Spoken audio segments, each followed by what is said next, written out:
nè cha sao tao nè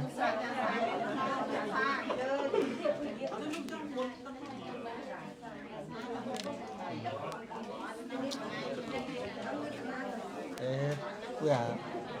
mà mình đây mà chạ lên tại anh ủi cái đó cho à một chép một cha em ấy cần tờ bốn dân lực tuần chẳng á nè tam năng các lực tuần hỏi dân ra lập hàng về bài đạo tung này đạo tung đình bài này hay maskan cả Namo Tani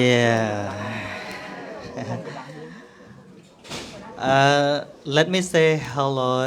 to Chris family and thank you very much for your coming today. And we all are very happy that you all present here. Yes. And yeah, I told you something about Visakha Day. Yeah, it is the day that we grateful for the day that Buddha was born and the day that he got enlightenment and the day that he passed away or he got nirvana and the last death for the Buddha. Yes. So we celebrate today is to remind especially to these 3 days. The particular day, the exact day is full moon day, but we celebrate 1 day before because all monasteries have to celebrate. So I choose this day so that people can join with us and then they can go to other monastery tomorrow. Yes, and we started in the morning. We have lunch, and then we have a discussion for almost 3 hours already. And some of them back home, and some just came back. And as I told you, we celebrate Visakha Day. It's not really the way that we practice every day because it's once a year. Yes. And we also celebrate that related with the Cambodian cultural ceremony, yeah, like a tradition, not the real practice in the every day. Yeah, and let me introduce you here. Mr. Jeju Hon is the president of Khmer Association, and yeah, I will ask him to talk something and introduce himself as well. And we also want to hear something from you. Yes. So please, I think I feel a bit sorry because I haven't prepared for English paper, only Khmer. Okay, so we start now.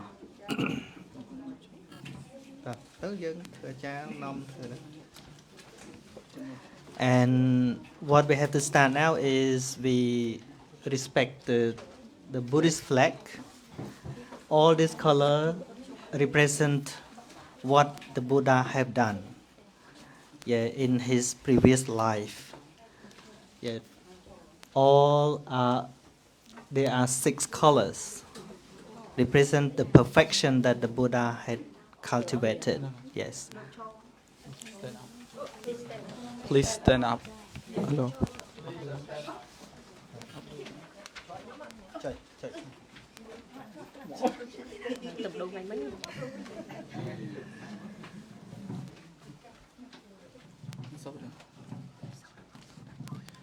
Namo Tani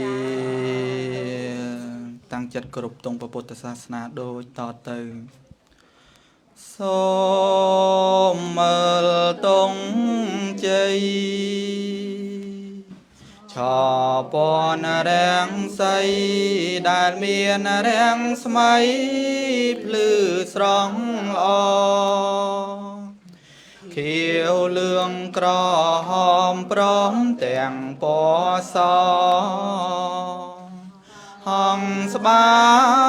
តនឹងពណ៌ដ៏ភ្លឺភ្លេង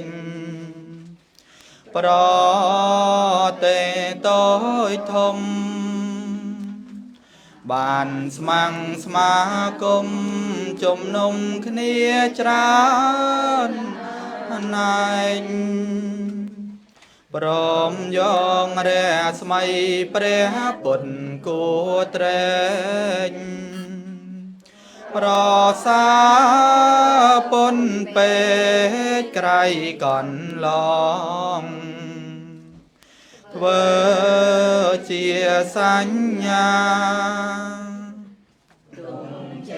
សាសនានៃព្រះសម្ពុទ្ធធំចំបងចូលយើងរាល់គ្នាយកចិនចាំចងនឹងដល់ព្រះអង្គជាអង្គម្ចាស់តួជាតិផ្សេងគ្នាក៏ត្រូវដឹងថាសត្វសង្ឃតែជាពុទ្ធសង្ឃត្រូវមានមកគីទាំងក្មេងទាំងចាំងប្រឹងប្រែងឲ្យណាំងក្រុមគ្នាសូមសាសនាពុទ្ធកុំកើនខ្ពស់ផុតរុងរឿងវិសុទ្ធថ្លៃថ្លាហើយមានជ័យជោគសាយពេញលោកាដោយជនជ្រះថ្លារាប់សែនលានមានចិនស្នេហាគោរពបូជាចំពោះព្រះធម៌ដ៏កល្យានទាំងមនុស្សទេវតាស្នេហាទ្រមប្រាំងប្រាថ្នាចង់បានសេចក្តីសុខយើងខែមរាំងជាតិ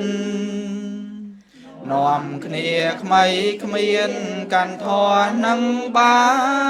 នផុតទុក្ខរួមសាមគ្គីពីនេះទៅមុខយើងនឹងបានសុខខ្សែមសានត្រានព្រមព្រៀងប្រព្រឹត្តកាន់ធរសញ្ចរិនឆ្ពោះទៅកាន់ស្ថាននំពៀនជាទីផុនតងបានសង្សែមសានជាតិយើងនឹងបានសោយសង្ខានមោទនីសូមអញ្ជើញសូត្របទសារផាញ់ជាបន្ត Please have a seat first and then we continue.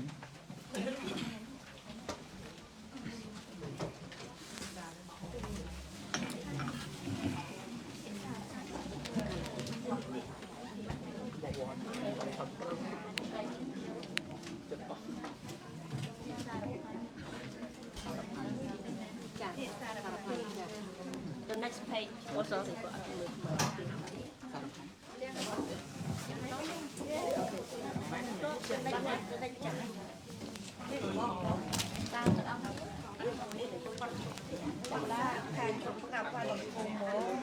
សូមអនុមោទនាសូមថ្វាយបង្គំព្រះសម្ពុទ្ធប្រសើរបំផុតក្នុងលោកជាគ្រូនៃមនុស្សនឹង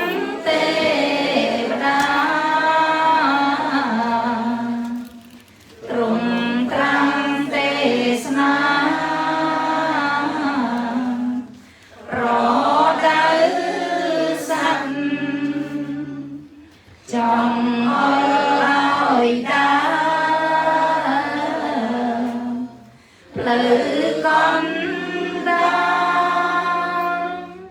miệt kia rõ càng ai công chân tùng phây trong đây ôi khai bắn ai căn sông xa rèn tung ban sẵn sna bè ong nữ sống ngày sẵn miên ni say đi bộ ra prang riêng prang xăm chế chăm ban cành tam lùm an bàn cái đấy sông ẩn miên sông na mà đây sông bên trong tâm sông clear cha tung tàng pi lô mi to từ hùng cùng chích đầy sông đã đô click lên lư mà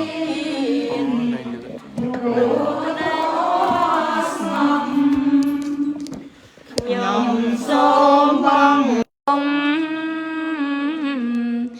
chùa pre tho pre sang bò bò tèn crum sập rùm chia trái rót cú cô rộp chia mà lông trò chăng này lô ca ru pre thiệt này pre pon vì son tang ong pre sa sa sôm con trai rót chuối khem ra ôi ban sông kha tỏ riêng tư sôm Anumodania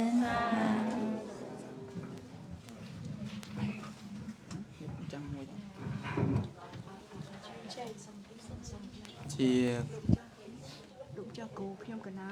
គិតថាអញ្ចេះទៀតដល់ពេលព្រះអង្គចិត្តសម្ដែងធម៌សូមឲ្យក្មួយនៅស្មូតក្មួយឡាត់ណាបើសិនជប់សិនឲ្យម្ចាស់គេដឹងខ្លួន ជាកិច្ចបន្តអញ្ជើញពុទ្ធបរិស័ទទាំងអស់តាំងចិត្តក្រាបថ្វាយបង្គំចំពោះព្រះរតនត្រ័យដោយការយល់ទ្វាឲ្យបានព្រមគ្នាកាយវន្តនីកាយវន្តនីកាយវន្តនីតាំងចិត្តនមស្ការគុណព្រះរតនត្រ័យដូចតទៅนะโมตัสสะภะคะวะโตอะระหะโตสัมมาสัมพุทธัสสะนะโมตัสสะภะคะวะโตสัมมาสัมพุทธัสสะนะโมตัสสะภะคะวะโตอะระหะโตแทสาริกริยาเนมาสกาถวายบังคมในขยมព្រះករុណាចូលមានដល់ព្រះដ៏មានព្រះភិយអង្គនោះព្រះអង្គ ដល់ប្រសើរទ្រង់ត្រាស់ដឹងនៅញយធម៌ទាំងពួងដោយប្រពៃចំពោះព្រះអង្គអាចារ្យណាប្រដៅព្រះអង្គឡើយឥតិបិសោភគវាអរហង្គសម្មាសម្ពុទ្ធោចារណសម្បណ្ណោសុគតោលោកវិទូអនន្តរោពុរិសតមមសារថេសន្ធាទេវមនុពុទ្ធោភគវីទេស្វាខាតោ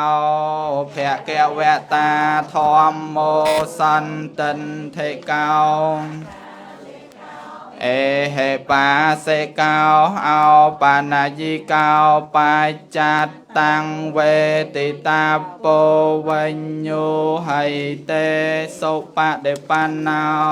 ភគវតោ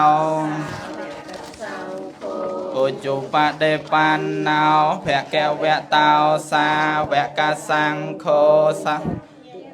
ញាយាបដិបណ្ណោភគវតោសាវកសង្ឃោសាមីចេបដិបណ្ណោភគវតោសាវកសង្ឃោយតិទាំងចន្តារិពុរិសយុគិកលិអេសភគវតោសាវកសង្ឃោអាហុណៃយោបាហុណៃយោតេខេណៃយោអញ្ចលិករណៃយោបញ្ញខេតាំងលោកាសាទេអនុមោទនីព្រះពុទ្ធជាទីពឹងជាពំនឹងសពសន្តាព្រះអង្គកាលប្រាថ្នាធ្វើកសាងអកាលយូររួមដោយចរានកណ្ឌនីហួកិនគោបានត្រាជាសពបញ្ញូច្បាស់ជាគ្រូលើភូមិឋានធ្វើកម្មជាកំរមនុស្សនេះក៏ត្រាប់ពុំបានតោកយ៉ាងព្រោះប្រយោជន៍ដល់សំសានខ្ញុំសូមអោនសេរសាចិត្តប្រាថ្នាបង្គំថ្វាន់ព្រះពុទ្ធនោះជាទីពឹងសំកាលសន្តែងកើតស្លាំបងព្រោះចំណងកម្មជាគោលឲ្យវិលក្នុងភពតូចនិងភពធំហេតុតែមិនដឹងល្អស្អាតសង្ឃមគឺព្រះពុទ្ធសែបសំចិត្តខ្ញុំសូមនៅធម៌ប្រពៃពិនវិសេសសិននោះឯងណាកាត់បងនៅអវិជ្ជាគឺបណ្ដាញកិលេសហើយព្រះសង្ឃអង្គសាវាំងមានសង្វរាំងកបដោយគុណសិលត្រង់គឺសមាធិបញ្ញានិងវិមន្តញ្ញាណកិលេសគ្មានជាបញ្ញខេតាជនត្រូវការជាកុសលខ្ញុំសូមអោនសេរស័យដល់ព្រះរិយបង្គលព្រះទសពលជាមង្គល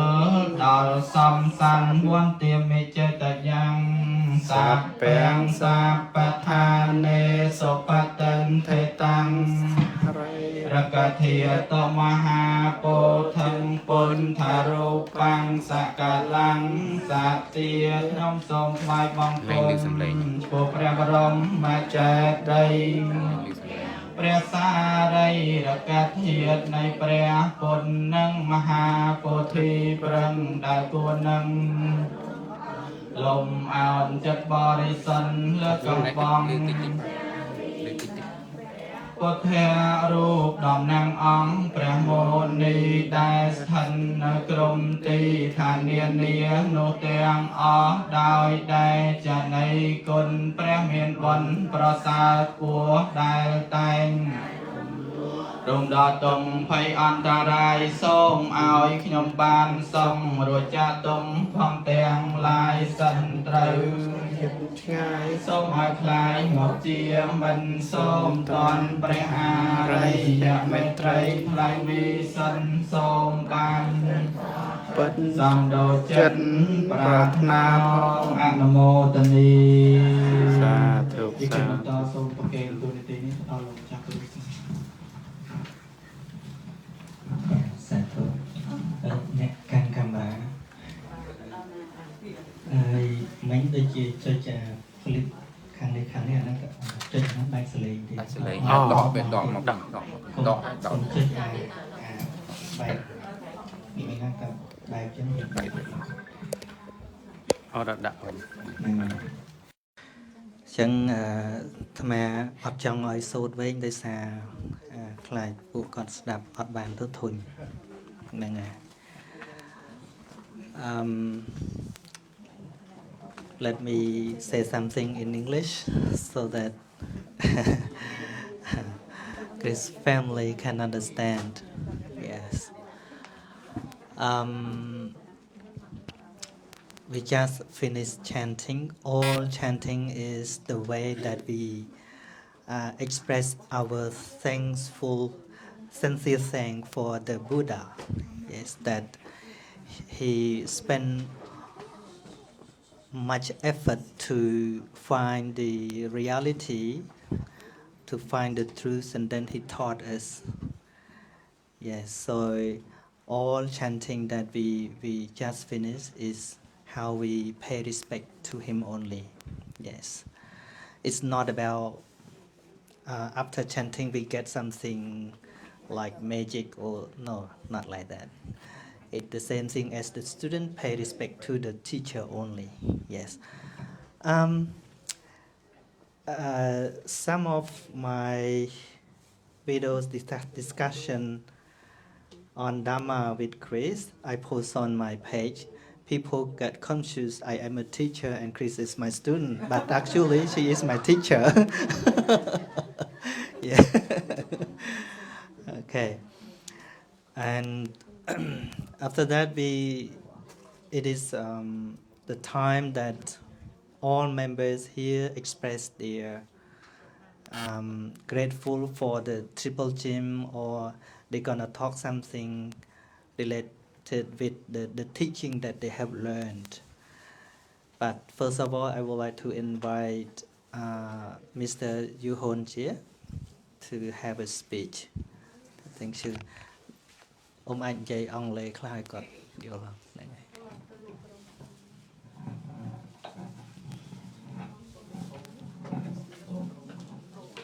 To the most venerable San Sochea, to the teachers, the Sanghigas, ladies and gentlemen.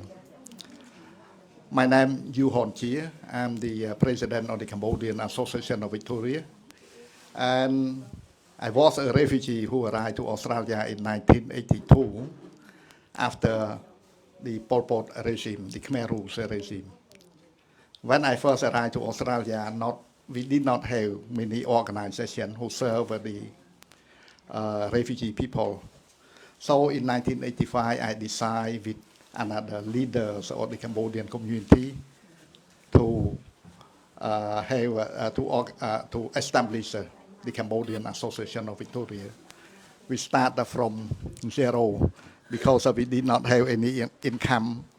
We did not have any office and so on. So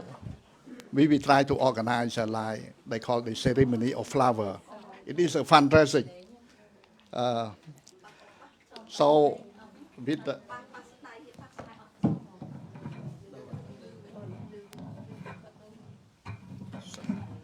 Thank you. So with the ceremony of flower, we got nearly $4,000 at the Enterprise Hostel. So with that money, we try to rent the office, and that office is just to help the Cambodian Association, and especially the refugee people who just arrived from Australia. As you know, after Pol Pot regime, we did not have much intellectual people survive, because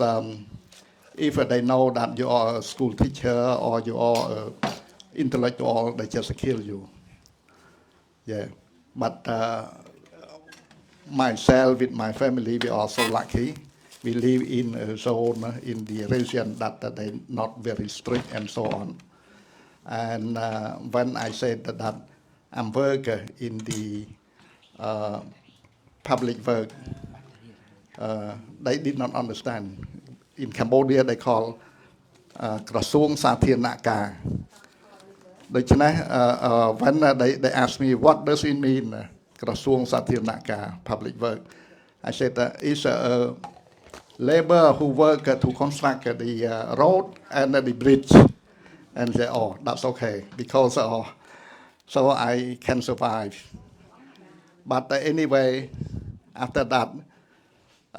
I started to work with the Heng Samrin regime from 1979 until 1981, and I saw that so many Vietnamese in the public servant and so on, and I tried to escape to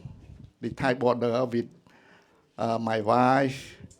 my one brother-in-law, one sister-in-law who just survived during the Pol Pot regime, and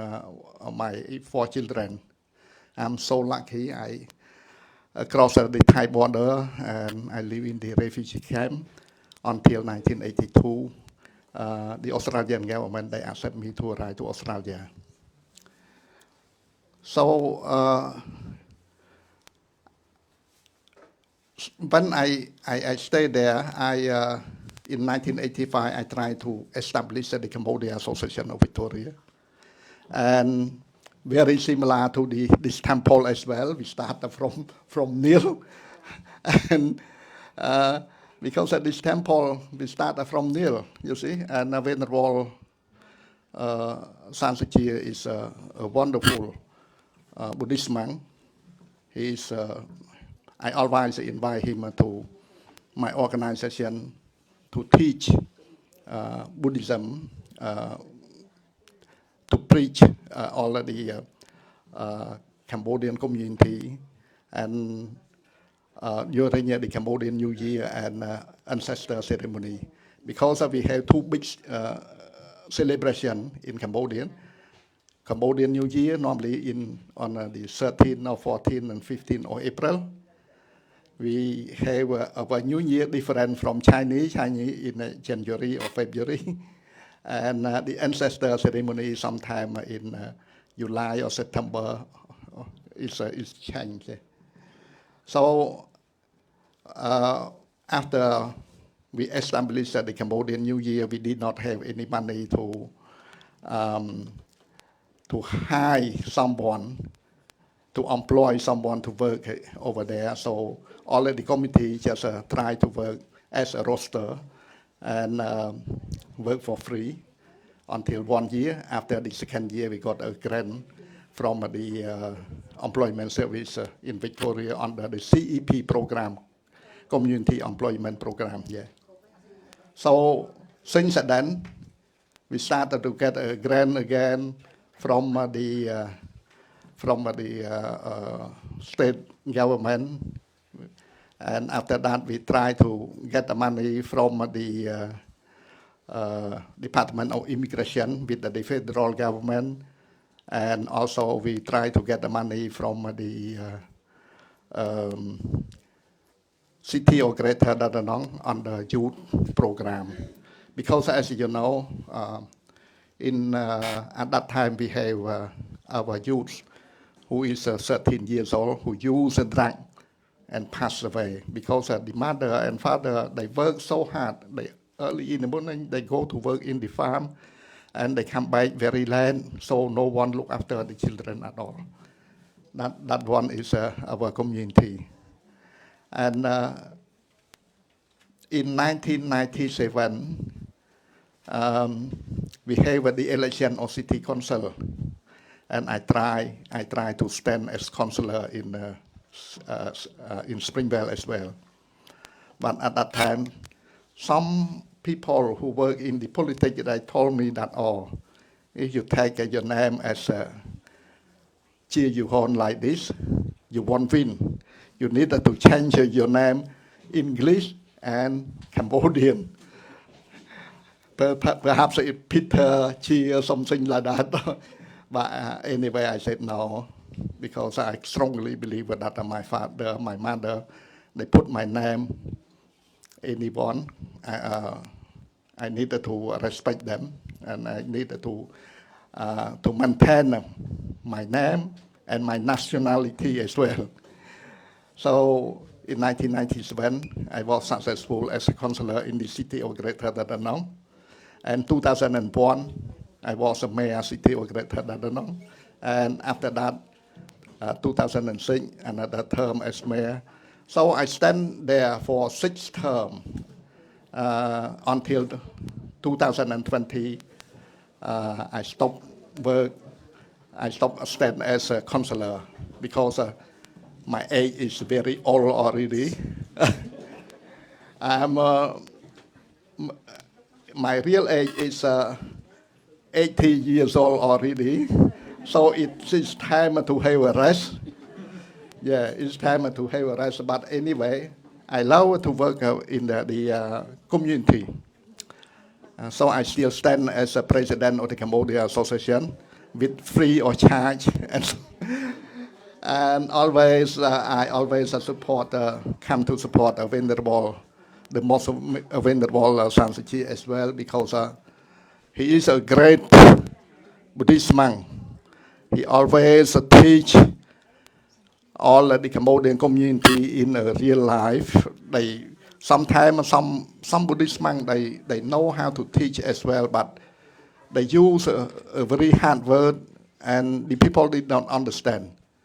But with the venerable, they use a simple word in a real life, and that one is the most important. You saw this place is very small. If that place is so big, perhaps we have more people to come as well. And I strongly believe in the future we just extend a little bit, another 4 or 5 meters in that part. So we have some more people will come. Yeah. Please allow me to say a few words in Cambodian language. ខ្ញុំប្រកាសណាខ្ញុំសូមក្រាបថ្វាយបង្គំម្ចាស់គ្រូហើយនឹងសូមគោរពដល់បងប្អូនទាំងអស់ដែលបានអញ្ជើញមកចូលនៅក្នុងទីនេះខ្ញុំឈ្មោះជាយូហនដែលជាប្រធានសមាគមខ្មែររដ្ឋវិកតូរីហើយខ្ញុំវិញហ្នឹងខ្ញុំនិយាយអំពីប្រវត្តិសមាគមយើងកើតមុនដំបូងអត់មានអីទេ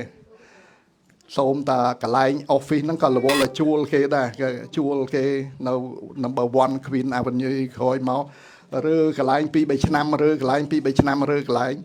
រហូតដល់ឆ្នាំ 1999 ហ្នឹងបានយើងទិញដីមួយកន្លែងហើយដីហ្នឹងការទិញហ្នឹងក៏វាថោកដែរវា 89,000 បាទឥឡូវហ្នឹងលានណាគឺឥឡូវហ្នឹងគឺយើងអត់មានលុយទិញទេយើងអត់មានសមត្ថភាពធ្វើទេបាទ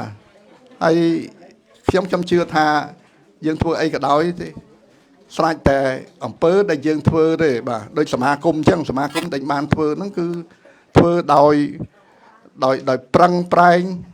ហើយផ្ទះហ្នឹងទៀតគឺជាផ្ទះរបស់បងប្អូនខ្មែរយើងទាំងអស់គ្នាមិនមែនផ្ទះរបស់អ្នកណាទេចឹងហើយបានថ្ងៃក្រោយទៅបើកាលណាអស់ពីខ្ញុំទៅសូមឲ្យកូនខ្មែរយើងដទៃទៀតហ្នឹងឡើងទៅជួយកាន់ទីកន្លែងហ្នឹងតំណែងជាសមាគមជាប្រធានសមាគមអនុប្រធានហេរញ្ញិកអីជាដើមបាទបើយើងមិនគ្រប់គ្រងទេគឺយើងត្រូវតែដួលហើយជាពិសេសគឺមានសមាគមចិន Springwell នៅជួបខ្ញុំហ្នឹងឥឡូវហ្នឹងគេកំពុងដាក់លក់ office គេលក់2លានខ្ញុំមិនត្រូវឆ្នោតទិញយកភ្លាមដីហ្នឹងវារៀងធំជាងសមាគមបន្តិចព្រោះជាប់គ្នាហ្នឹងលបងជាប់គ្នាហ្នឹងពីព្រោះអីគ្នាអត់មានលុយប្រាប់មកប្រធានសមាគមចិនស្រុកខ្មែរចិននៅ Springwell ហ្នឹងគឺគាត់សញ្ជាតិខ្មែរយើងដែរទេខ្មែរចិនណាគាត់មកនិយាយថាអត់លុយទេរហូតមិនជួយធ្វើម៉េចខ្ញុំថាមិនខ្ញុំដាក់សុំលុយរត់ទៅពីព្រោះអាសុំលុយគេហ្នឹងបានជារឿងមួយពិបាកក៏ប៉ុន្តែពិបាកបំផុតអារឿងដែលយើងធ្វើ report ប្រាប់គេនោះតែយើងយកលុយគេហ្នឹងយកមកធ្វើអីហ្នឹងហើយពួកអូស្ត្រាលីគេបកកែអាហ្នឹងគឺថា ដាក់មកគេបញ្យល់ទៅស្រួលទៅលុយចេះតែមកហើយសមាគមខ្មែរនេះគឺជាសមាគមតែមួយគត់នៅរដ្ឋវិកតូរីនេះដែលបានថវិកាមកពីរដ្ឋាភិបាលសហព័ន្ធបានមកពីរដ្ឋាភិបាលរដ្ឋវិកតូរីហើយនឹងបានលុយមកពីសាលាក្រុង Greater Dandenong គឺយើងបាន funding 3អញ្ចឹងហើយបានមានអ្នកធ្វើការនឹង5 6អ្នកនៅហ្នឹងបាទយើងត្រូវតែរួបរวมគ្នាត្រូវតែខំជួយធ្វើយ៉ាងម៉េចឲ្យសមាគមយើងនឹងមានដំណើរការបន្តទៅមុខទៀតខ្ញុំមុនដំបូងខ្ញុំប្រុងថាទៅធ្វើនៅកន្លែងវត្តធំពីព្រោះវត្តធំហ្នឹងមានខាងក្រោមហ្នឹងគឺធ្វើសម្រាប់ធ្វើ office ហ្នឹងឥឡូវហ្នឹងគេដាក់អីវ៉ាន់កោពេញនៅហ្នឹងពីព្រោះអីថាបើកាលណាយើងធ្វើនៅក្នុងវត្តទៅបានសេចក្តីថាពុទ្ធចក្រនិងអាណាចក្រយើងធ្វើការចូលរួមគ្នាក៏ប៉ុន្តែដល់ធ្វើហើយទៅមានបញ្ហាមិនអាចចូលទៅបានដូច្នេះក៏ទិញដីសង់ទៅបាទបាទដូច្នេះយើងត្រូវឲ្យដឹងថាសមាគមខ្មែរយើងនេះគឺជាអង្គការខ្មែរតែមួយគត់ដែលបានទទួលលុយពីខាងរដ្ឋាភិបាលមកសហគមន៍មានដែរក៏ប៉ុន្តែអ្នកធ្វើការហ្នឹងវាមិនទៀងទាត់ហើយជាពិសេសគឺប្រធានហ្នឹងគឺមិនសូវធ្វើការអត់ដែលបានសុំលុយសុំកាក់គេក៏វាមិនបានផលបាទអញ្ចឹងហើយបានថាឥឡូវហ្នឹងសមាគមខ្មែរធ្វើលបងទៀតដែរធ្វើលបងហ្នឹងចង់ហើយហើយពីព្រោះការធ្វើលបងហ្នឹងគឺយើងត្រូវចំណាយលុយច្រើនណាកាលពេលដែលចាក់ស៊ីម៉ង់ចាក់អីហ្នឹងអស់ 100000 ហើយដល់ដាក់ចម្លាក់រូបចម្លាក់ព័ទ្ធជុំវិញហ្នឹងគឺអស់ 150,000 ដូច្នេះវាឡើង 250,000 បងប្អូនអាចសួរថាតើមានយើងខ្វះលុយទេអត់ខ្វះទេអត់ខ្វះទេពីព្រោះមុននឹងធ្វើហ្នឹងខ្ញុំមានលុយហើយស្រេចហើយលុយគឺជាសទ្ធារបស់បងប្អូនទាំងអស់គ្នាហ្នឹងដូចជាពេលចូលឆ្នាំពេលអីម្ដងហ្នឹងនិមន្តម្ចាស់គ្រូឲ្យទៅទេសនាទៅអីហ្នឹងបានលុយបានកាក់បន្តិចមកម្ចាស់គ្រូមិនដែលយកទេគឺថាសមាគមយកទុកសមាគមយកទុកទៅដូច្នេះលុយកាក់ទាំងអស់ហ្នឹងដែលបានមកហ្នឹងគឺយើងសម្រាប់ធ្វើអញ្ចឹងបាទសម្រាប់ធ្វើនេះខ្ញុំសង្ឃឹមថាលបងហ្នឹងប្រហែលជាហើយនៅខែ5ខែ6នេះចាំអញ្ជើញពេលហ្នឹងតាមមុនម្ចាស់គ្រូហើយអញ្ជើញបងអូនសេដាឲ្យទៅផងពីព្រោះគាត់ជាអតីតប្រធានសមាគមខ្មែរដែរដូច្នេះយើងនឹងឃើញលទ្ធផលទាំងអស់គ្នាខ្ញុំមកនេះគឺថាអរគុណម្ចាស់គ្រូជាខ្លាំងដែលបានអនុញ្ញាតឲ្យខ្ញុំបានមានថ្លែងសន្ទរកថាមួយម៉ាត់ពីរម៉ាត់ហើយជាពិសេសគឺសូមអរគុណដល់បងប្អូនទាំងអស់ដែលបានអញ្ជើញមកនៅថ្ងៃនេះបាទពីព្រោះយើងឃើញហើយប្រធរគឺអាចដឹកនាំយើងទៅរកសុខសន្តិភាពដឹកនាំយើងទៅរកការរីកចម្រើនទៅអនាគតបាទហើយជាពិសេសទៅទៀតគឺជួនកាលទេសនាខ្លះដូចជាពិបាកស្ដាប់ក៏ប៉ុន្តែម្ចាស់គ្រូបទេសនាស្រួលស្ដាប់ហើយមានការកំ pl ែងសើចលេងទៀតផងបាទដូចជាសប្បាយចិត្តចឹងហើយបានអរគុណហើយអរគុណដល់បងប្អូនទាំងអស់ដែលមកជួយគ្រប់គ្រងម្ចាស់គ្រូហើយខ្ញុំសង្ឃឹមថាបងប្អូនទាំងអស់នឹងទទួលនៅសេចក្តីសុខសេចក្តីចម្រើនអាយុយឺនយូរនិងប្រកបដោយពុទ្ធពរទាំង5ប្រការគឺអាយុវណ្ណៈសុខៈពលៈនិងបដិភិនៈកំបីគ្លៀងគ្លាតដែរណាបាទសូមអរគុណ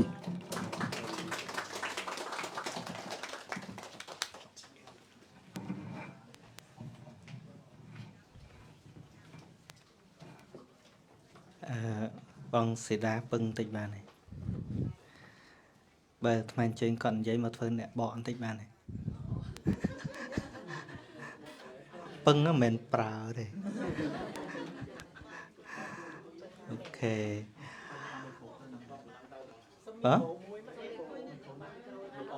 មួយទៀតខ្លះអត់លឺណាមួយទៀតលឺវិញណាអូខេអូខេហ្នឹងហើយ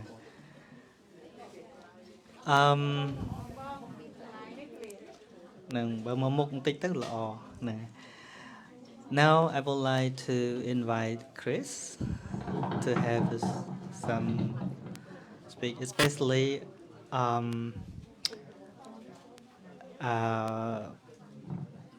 want to know what do you think about the teaching or the Dhamma and the benefit of Dhamma learning. Okay, or anything that you want to share. Okay. Yes. Thank And you. I also need an interpreter. Okay. Well, first of all, thank you for everybody's hospitality and... Oh. Do I turn it on? Or? Oh, here? No. Oh, yeah. Got it. It's on now. Okay. Yes, so my name is Chris. And first of all, I just want to thank everybody for your hospitality and welcoming us into your community. And thank you so much to the Venerable San Sochea for inviting us here today and helping and allowing us to celebrate Visakha Day, which is a very special day of the year. It's lovely to see everybody together and, you know, enjoying this day, and especially after, you know, many months of people not being able to get together due to COVID. One of the first lessons that Mr. San Sochea told me was becoming aware of the impermanence of everything in life, and that, you know, even struggles in life, such as COVID, also, you know, arise and fall away. So for people who haven't had the haven't had the benefit of the Buddha's teachings, like myself a short time ago, live with a lot of concepts that create a lot of pain, a lot of suffering. So Mr. San Sochea, one of the first things he told me was that the Buddha is like a doctor and Dhamma is the medicine. And as time has gone by, I've realised the value of that more and more. Excuse me, Chris. Yes. Can you just hold on there? Oh, yes. I need to interpret what you said. So I'll try my best, though, because there was a lot. Okay, I didn't want to interrupt the flow, but I Sorry. have to, because Sure. my head is getting old. You see the grey? ចាអញ្ចឹងបានសើចតែតាមពិតខ្ញុំភ័យណាព្រោះចាំអត់អស់ខ្ញុំជឿថាបងប្អូនយើងនៅទីនេះបានស្ដាប់អ្នកស្រី Chris មានប្រសាសន៍មិញយល់បានច្រើនដែរតែសម្រាប់លោកយាយលោកតាអូនពូមីងខ្លះប្រហែលជាគាត់អត់យល់បានទាំងអស់ទេចាខ្ញុំឈ្មោះ Chris ចង់និយាយថាអ្នកស្រីគាត់សូមថ្លែងអំណរគុណចំពោះការអញ្ជើញគាត់មកចូលរួមបុណ្យវិសាខបូជានៅថ្ងៃនេះសូមកុំតម្រង់កាមេរ៉ាមកចំខ្ញុំញ៉ាំ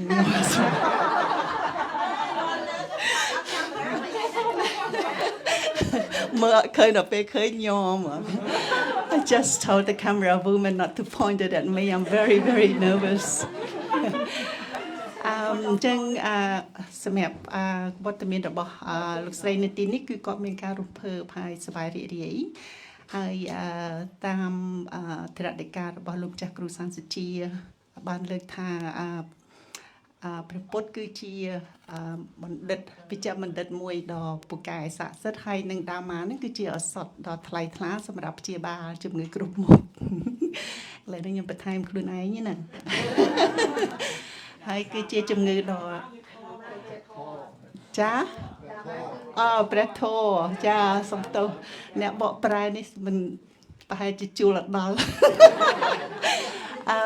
ថាព្រះធម៌រួចហើយគឺជាថ្នាំដ៏ស័ក្តិសិទ្ធិសម្រាប់ព្យាបាលជំងឺរបស់យើងហើយចំពោះលោកស្រីផ្ទាល់នោះលោកស្រីក៏ធ្លាប់ឆ្លងនៅការលំបាកដូចថាវេទនាក្នុងចិត្តមិនដឹងថាផ្លូវកាយឬចិត្តទេប៉ុន្តែដូចថាគាត់ចាអត់មានសេចក្តីសុខទេហើយជីវិតគឺមិនមានអ្វីជាអមតៈដូចជាអ្វីទាំងអស់ផងដែរចានេះជាការសង្ខេបចាបែបជាមានច្រើនជាងនឹងប៉ុន្តែខ្ញុំអត់ចាំទេចា you can carry on Chris try to do it in a short block Sure. please Sorry. okay I would also like to thank the Mayor for telling us your story in English. I really enjoyed listening to it. Yeah, it was a real pleasure to hear you. So, you know, as San Sochea teaches, you know, every moment in life we you know arises and falls away, and he gave me the metaphor of a waterfall, which we look at and see as standing still, but in fact it's made of many droplets and it's constantly moving and flowing away, which, you know, is a metaphor for our lives. And I told my children and my husband, and they really enjoyed that. Should I stop there? good ហើយលោកស្រីក៏សូមថ្លែងអំណរគុណដល់លោកពូផងដែរដែលមានលោកពូដែលធ្លាប់ធ្វើជាអតីតចៅហ្វាយក្រុង City of Greater Dandenong ដែលលោកបានមានសេចក្តីថ្លែងការណ៍ជាភាសាអង់គ្លេសដើម្បីគាត់បានស្ដាប់ផងដែរហ្នឹងហើយក៏គាត់បានលើកនៅពាក្យព្រានប្រដៅតាក់ទងទៅនឹងប្រៀបប្រដូចទឹកជ្រោះធ្លាក់មកមួយដំណក់ម្ដងខ្ញុំអត់យល់នៅក្នុង concept មួយហ្នឹងទេអញ្ចឹង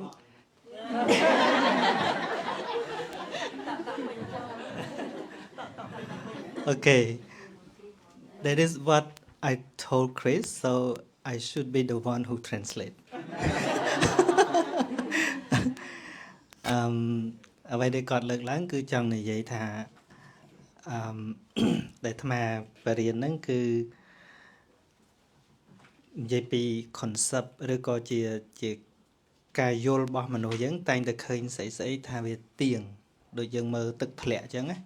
ភ្នែកយើងហាក់ដូចជាឃើញទឹកនៅតែធ្លាក់អញ្ចឹងប៉ុន្តែពិតតែដំណក់ទឹកវាទៅរហូតដូចសង្ខារធនវាកើតលត់ falling away happen and falling away ហ្នឹងហើយចាំ តតបកុលទៅម្ចាស់ដើមបានបកប្រែចេញពីព្រោះខ្ញុំអត់យល់ទេ concept ហ្នឹងប្រែមកថាទស្សនៈទានជាភាសាខ្មែរណាអញ្ចឹង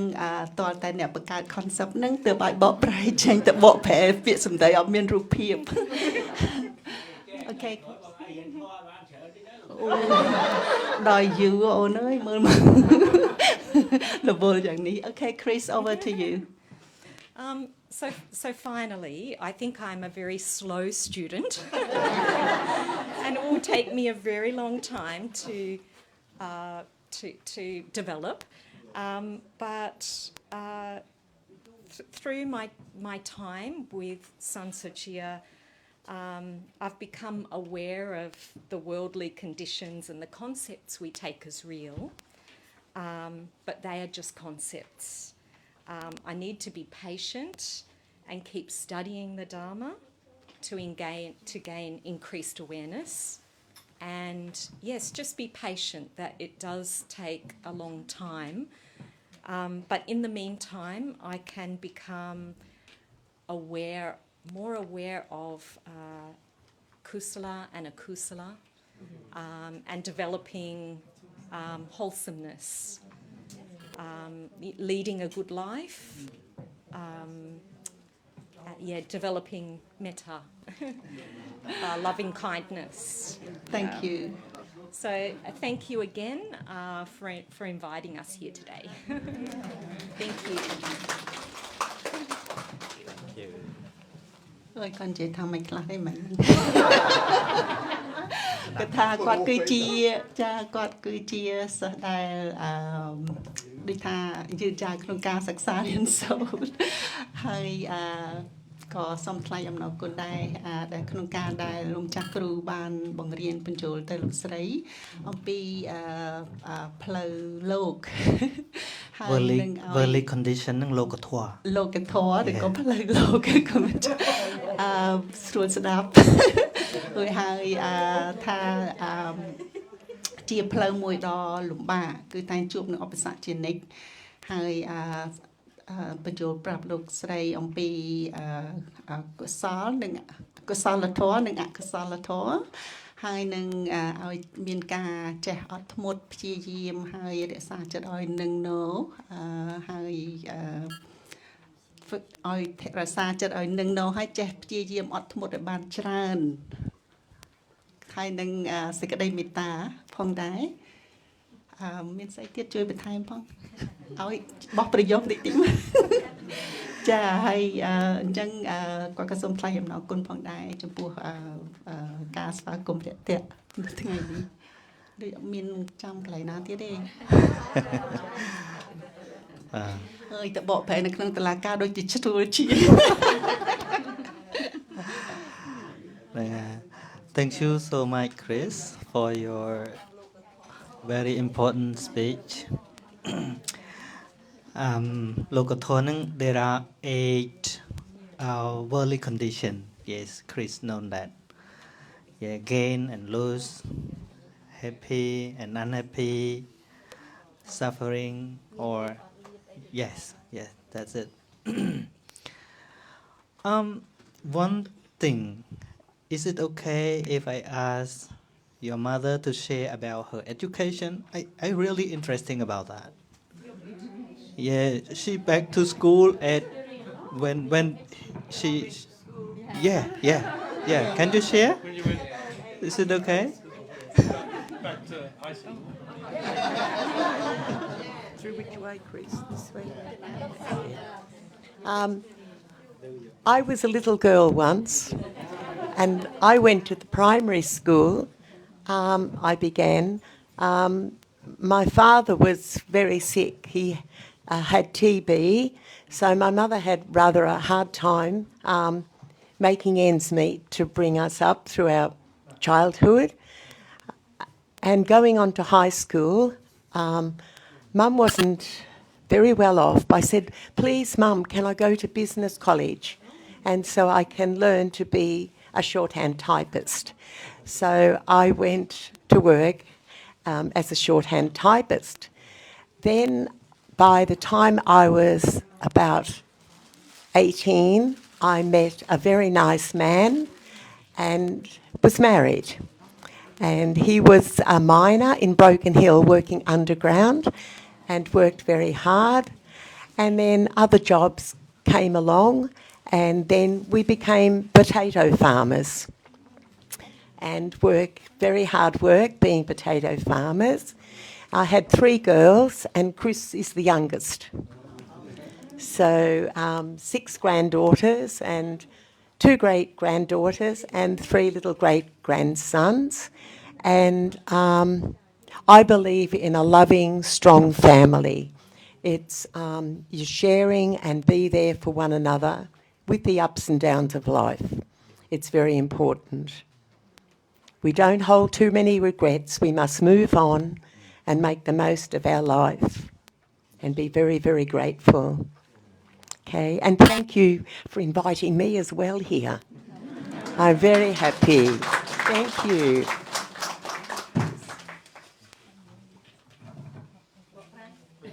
Bài bỏ tê cái đáp bán nó sôi chân. Nhưng kết hợp với cái bộ prai nó về để quan chế nhom chế chùm muối để mỏng á nâng lươn simultaneous interpreting đó về tục chào một cục luôn chẳng nhom bên chạm tê.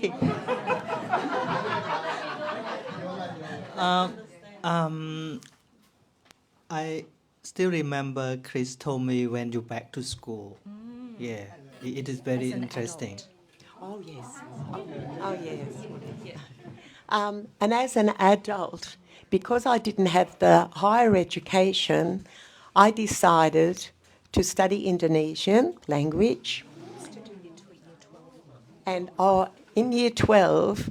I went and I sat exams with year 12 students, and I was in my 50s. So I borrowed a school blazer and a tie. So I sat in with the young generation and I passed my exams. So I believe you're never too old to learn. And you know, my mother said to me when she was about 90 years old, she said, you are never too old to learn. She said, you continue to learn something new all throughout your life. And that's true. That's true. Yeah. So doing wonderful things then with my Indonesian. I've travelled all through many islands in Indonesia, working to raise money for orphanages throughout Indonesia. So that's given me a great deal of pleasure as well. So nothing's wasted. Not at all. Thank you. You are never too old to learn. Thank you very much for your sharing. Yes, and I think it can be inspire some people who feel lazy of studying.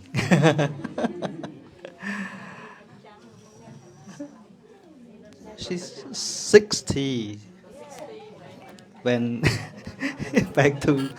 12. Yes. នឹងចឹងចឹង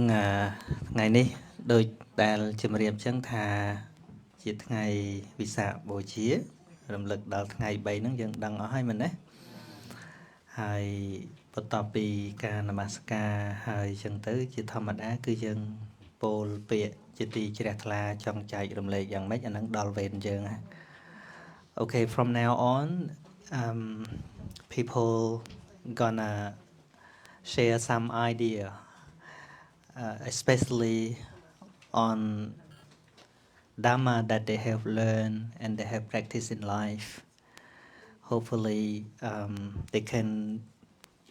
share in Khmer and English together and please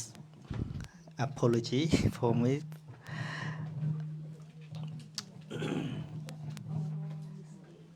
Ai chẳng vậy thà nè đã ở chơi ông lấy còn dây không ai bạn đây mình tôi là ông lấy tích tích tôi về thà ôi ông lấy phóng chưa từng ông mong thế anh nghe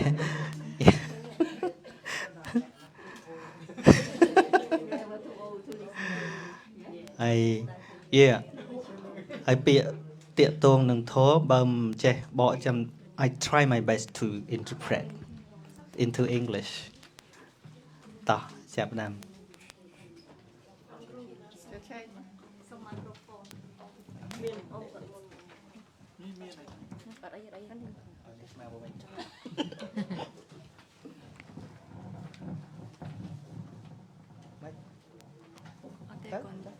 trong tu số bọn ông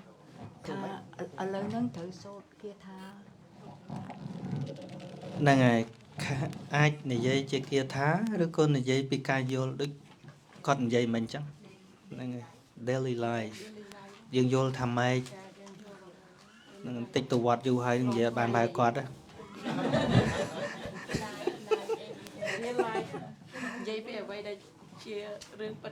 năng ngày thôi để ai chạy lệ bán được có phải tranh bị ca chứ đẹp là bọc luôn ai kia thá của bàn mình ấy thếតាមពេលវេលាសំគួរទៅដែលយើងប្រពៃវិសាទៅចប់កណាទៀតជាដំបូងខ្ញុំប្រកាសណាសូមក្រាបថ្វាយបង្គំព្រះពុទ្ធរតនៈព្រះធម្មរតនៈព្រះសង្ឃរតនៈដោយជាទីពឹងទីរលឹកសពកាលហើយខ្ញុំប្រកាសណាសូមក្រាបថ្វាយបង្គំលោកម្ចាស់គ្រូដោយជាទីគោរពសក្ការៈទាន ខ្ញុំបកករណានឹងសូមសូត្រនៅព្រះពុទ្ធគាថាទៀតហើយកណាបើខុសទាស់យ៉ាងណាសូមព្រះអង្គមេត្តាជួយកែឲ្យទានដោយអនុគ្រោះ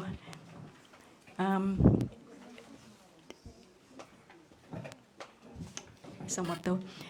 ខន្តិធីរៈសលង្ការោខន្តិតបោតបសេណោខន្តិពលំវយៈតៃណាំវលៈបេតៃណាំភ្លេចឲ្យទានសូមអត់ទោសសូមម្ដងទៀតសុខាវហាខន្តិធីរៈសលង្ការោខន្តិតបោតបសេណោខន្តិពលំវយៈតៃណាំខន្តិហិរៈហិតសុខាវហា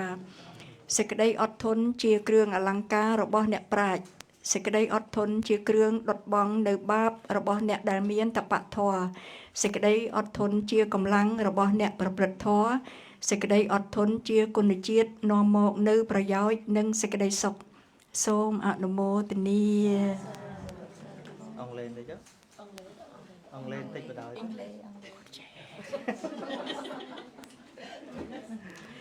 ហើយមិញមុននឹងណែបងអូនសេដាបកប្រែ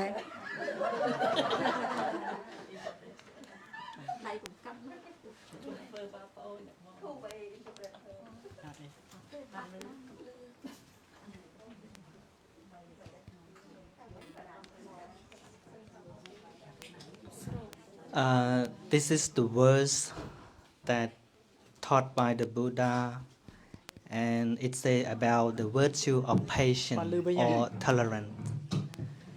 Yes. For example, for the wise one, without patience, it's the same thing as people who have no alankar. Jewelry. Yeah, jewelry. Yes. ខ្ញុំកណាសូមអត់ទោសទៀតមិញហ្នឹងចង់ជំរាបបងអូនសេដាថាដែលបងអូនមានប្រសាសន៍ថាពីរឿងបកប្រែហ្នឹងថាយល់ហើយហ្នឹងបើសិនជានេះក៏យល់ដែរប៉ុន្តែអ្នកក្រោយគៀនជាងនេះម្ដុំនេះវាទៅមកពីគោកស្ដែក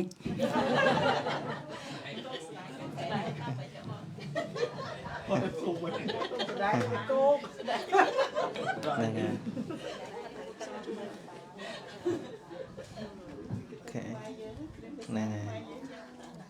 តែយើងតគ្នាទៅលឿនបន្តិចមាន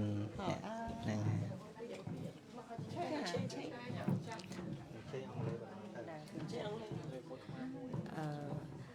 ជាបឋមនាងខ្ញុំសូមនមស្ការក្រាបថ្វាយបង្គំ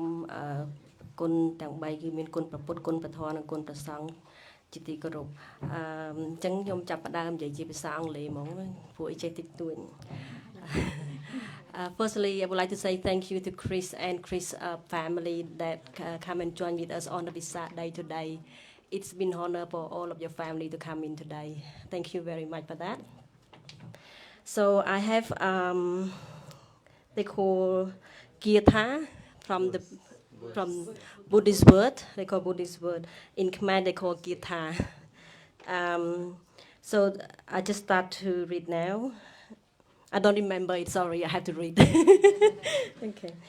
Do not believe in anything because you have heard it. Do not believe in tradition because they have been handed down for many generations. Do not believe if anything because it's spoken and rumors by many. Do not believe in anything because it's found written in your own religion books. Do not believe in anything merely on the authority of your teacher and elders. But after observation and analysis, when you find that anything agree with reason and inconductive of good and benefit of one and all, then accept it and live it to it. So in this mean that everything that happened to you through the sixth door, if it comes through like from the eye door or ear door, you don't believe it yet until you have your wisdom. your intelligence to work it out. That is the right way from the Buddhist or from your what you thought. Then you start to observation it, and if it's the right thing, you should follow it. Then you just carry it on. Thank you very much for that. Some anamotani.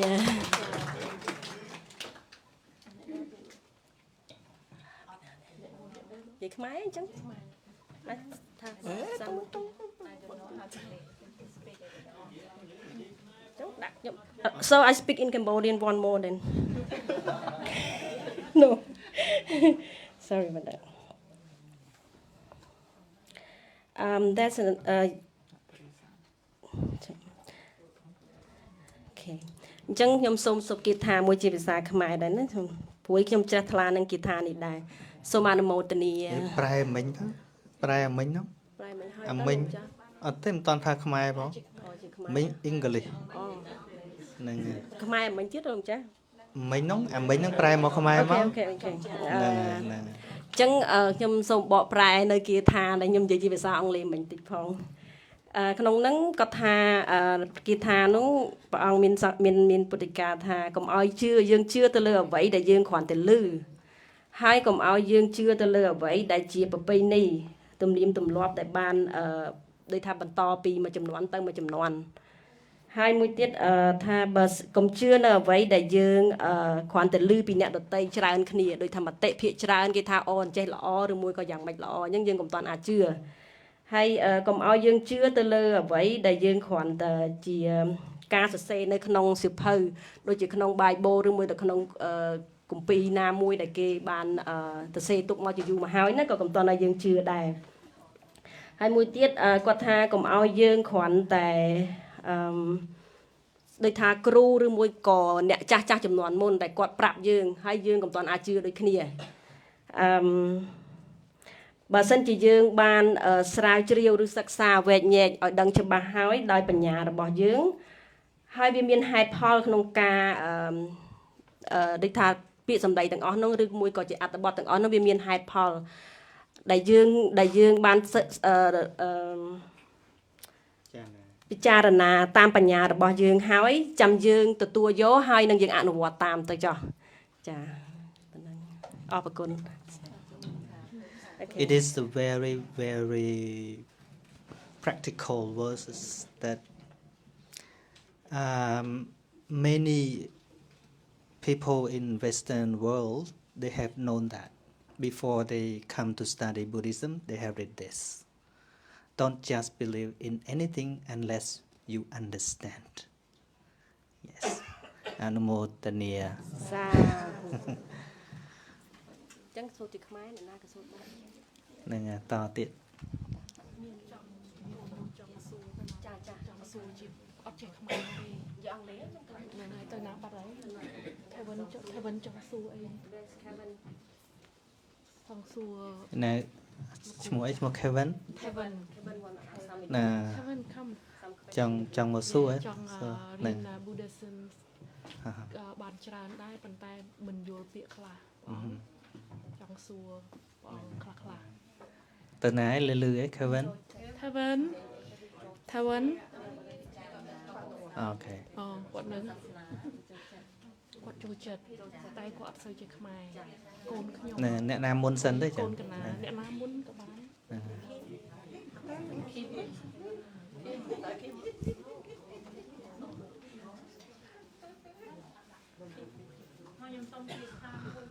ណ៎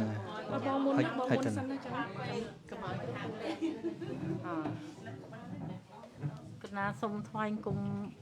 អាឡូកណាសុំថ្វាយគុំគុណប្រតនត្រ័យម្ដងទៀតនឹងព្រះអង្គគ្រូ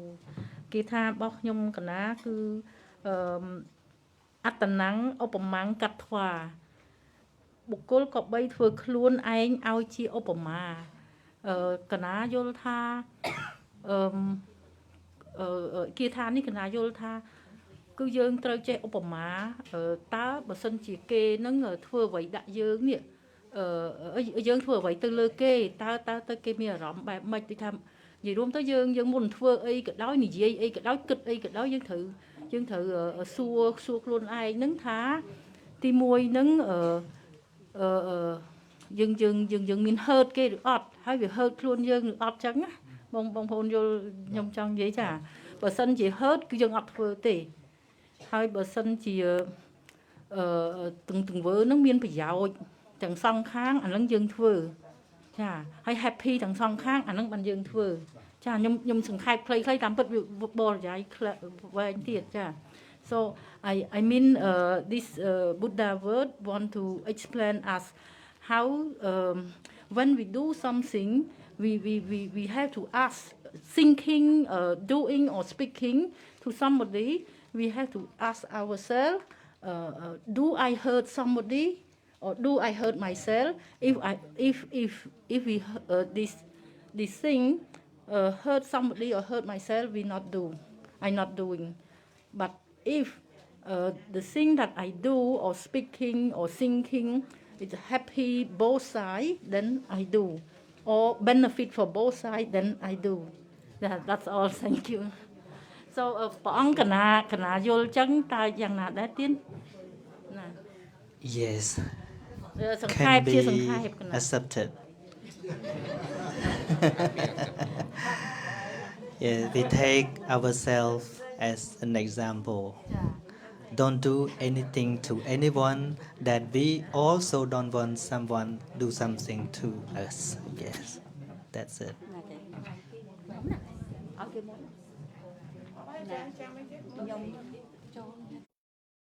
ទាំងអស់អ្នកខ្ញុំឈ្មោះសៀកឡាត់មកពី Brisbane មកចូលរួមជាមួយបងប្អូននឹងទាំងអស់គ្នានឹងគាត់ព្រះអង្គចាស់គ្រូហ្នឹងហើយខ្ញុំមានសេចក្តីសមណោះច្រើនដែរតាំងពីបានយល់ធម៌ព្រះអង្គមិនបានរៀនធម៌អភិធម្មទេគាត់ថាបានចូលស្ដាប់ក្នុងការ YouTube ហ្នឹងក៏បានយល់នៅធម៌អភិធម្មខ្លះហើយខ្ញុំគិតថាអ្វីជួយខ្ញុំបានច្រើនក៏ដោយសារធម៌អភិធម្មហ្នឹងគឺប៉ះតកិច្ចទាំងទ្វា6របស់យើងអញ្ចឹងខ្ញុំការពារតែខ្លួនឯងទេប៉ុណ្ណេះឯងកណាបានចូលរួមអរគុណ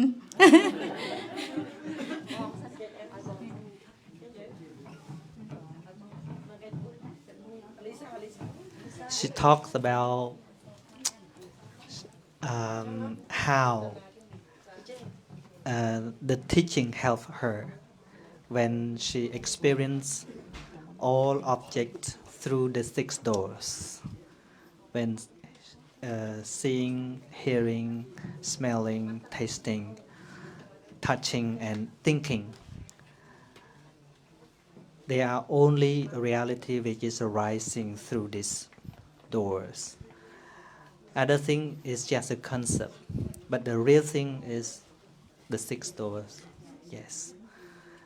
And she can help herself from feeling like anxiety or stress out when she focus only the 6 doorways. Yes. កណាសុំមួយទៀតអីរំចាស់កណាបកព្រះអង្គបកព្រះបានសូមអនុមោទនាថ្ងៃនេះខ្ញុំកាន់ក្បាលកាមេរ៉ាក្បាលមីក្រូហ្វូនដាក់ចឹងហ្នឹងណា Okay so I'm going to translate to you as well Chris after I speak in Cambodian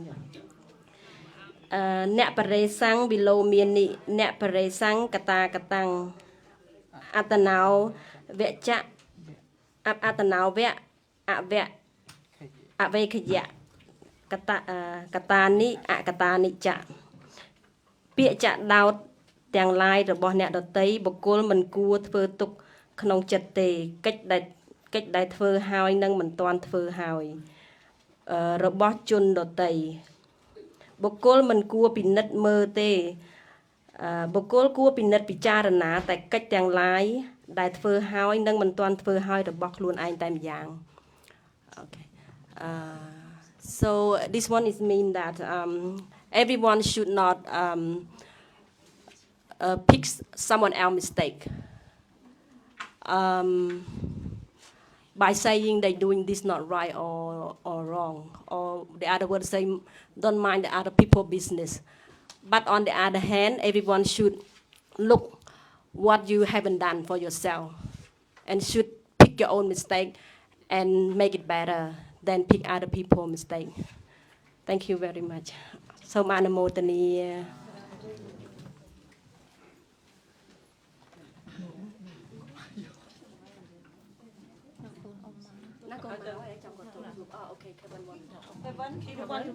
You want to ask the លោកម្ចាស់ Any question? Good question.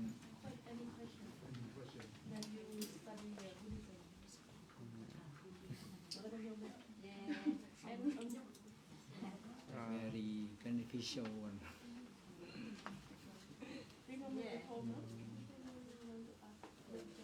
I can't remember. I can't remember. Next time. អត់ទាន់នឹកឃើញទេអត់ទាន់នឹកឃើញទេគេពងគេរត់នឹកសិន តែខាងនោះទៀតអ្នកណាគេទៀតដែរអានជាខ្មែរអូន តែខ្មែរក៏បានដែរអត់អីតិចទៅលើគេនិយាយអង់គ្លេសគ្រប់គ្នារួញអស់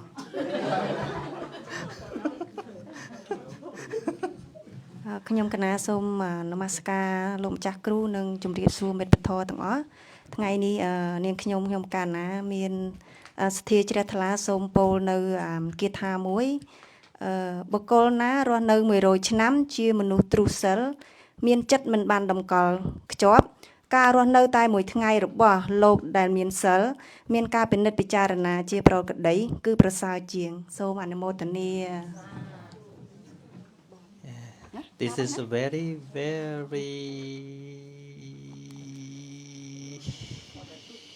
what?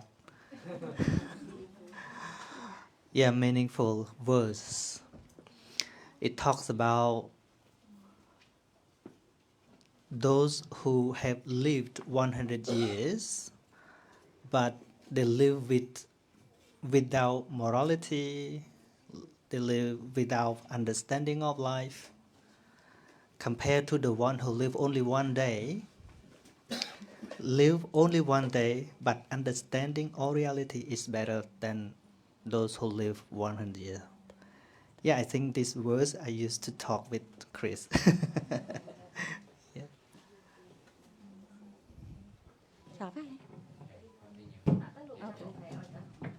គុំចាប់អត់ប្រាហ្នឹងហើយសូមនមស្ការដល់ព្រះគុណរតនត្រ័យទាំង3ម្ដងទៀតហើយនឹងជម្រាបសួរដល់លោកពូអ្នកមីងបងប្អូនទាំងអស់គ្នាដែលអញ្ជើញមកនៅក្នុងថ្ងៃនេះហើយថ្វាយគុំដល់លោកម្ចាស់គ្រូម្ដងទៀតដែរហើយនឹងដែលអរគុណដែលក្រុមដែលរៀបចំយប់មិញសូមទោសផងដែលមិនបានមកជួយរៀបចំប៉ុន្តែក៏នៅតែអរគុណដែរដែលមានកម្មវិធីនេះកើតឡើង Yeah, and welcome Grace and all her family that present today. Thank you.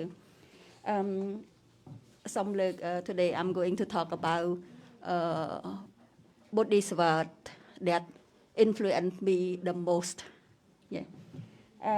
But I have to talk in Khmer and then only explain in English. Yeah. Maybe I'm not capable to translate exactly what the Buddha mean in English. Yeah. Ye thwamia he to papavia te sang he tong tatha katao. Yeah. Thoaទាំងឡាយមានហេតុទើបកើតឡើង Yeah. នឹងដំបងដូចដែលចេះតពលដែលធ្វើដូចថាពេលដែលខ្ញុំឮសពថ្ងៃនេះក៏នៅតែអញ្ចឹងដែរដល់ពេលណាដែលឮរឿងដូចថាឮគាថាហ្នឹងធ្វើឲ្យរំភើបបៃតិហ្នឹងកើតឡើងណា Yeah. This what they say kia tha I'm not sure. Yeah. Verse. Yeah, Buddha's word. Verse. Yeah. Verse. Yeah, Buddha's word. Verse. Yeah. Yeah. V-E-R-S-E. Yes. Yeah. And before we study Dhamma, for me, before I studied Dhamma, until I got to understand the Dhamma, I never understand what they said. Only heard but didn't understand. Yeah. I don't know that about the others, but for me, yeah, I'm the lucky one that I brought my mom to the temple to study because for our culture, when we getting old, we think that, oh, that's the right age that you have to go to temple and learn the Dhamma. Yeah, before we never think that, at young age we have to learn about Dhamma, because we never understand that how Dhamma apply to our real life. Yeah. And luckily I think that, it's not good way that just drop mom there and I don't stay there. That's why I had to stay there and learn. Yeah, and my first teacher he's also my teacher. Yeah, my first teacher is his student. Yeah, but I don't think that he's present today. Yeah. He's got COVID already. Oh, I feel sorry for that. Yeah, I don't want to hear that, but anyway, we have to go through that. Yeah, yeah, I had it. I also had it about 1 month ago. Yeah, but nothing. Yeah, because I had 3 doses. Yeah, and nothing for me. Yeah. But anyway, I would like to say that we have to be emotionally strong when we had COVID. Yeah, and these words mean Dhamma is everything. Everything is Dhamma. Yeah, from what I understand. Yeah, Dhamma is not belong to you, and you are not anything else beside the Dhamma. And everything in the world like have its cause to happen. We can't force everything to happen. Yeah, but we have to accept. Yeah, we have to observe and learn. Yeah, and you have to remember that you don't have any power to force them to happen, because everything, like if we compare to science, what we learn in science, yeah, like matters is the same way of us atoms that bonds to each other to happen. Yeah, that similar. Yeah, but Dhamma is more deep. It's deeper than what science says. Yeah, but this all mean that we have to understand that everything is not belong to us, and we are not in those things. We before we understand, we normally at this stage we only learn the Dhamma words, but we not really understand the true self. But we have to try harder and harder to the points that we can understand the true self. And we will gain. I think if we try more and more, we will get married, and one day we can understand what the real understanding. We will gain the real understanding. Yeah, thank you. Yeah, I think Chris have heard a lot about that. It is about conditioned Dhamma. Yeah, conditioned Dhamma. Sappe Dhamme Heto Papave is a Pali word. It could be translated as everything always arise because of the appropriate condition. Without the appropriate condition, nothing to happen. It's out of our control. Yeah, I think Chris understands clearly about that. We have talked a lot about that. Yes. កណាសូម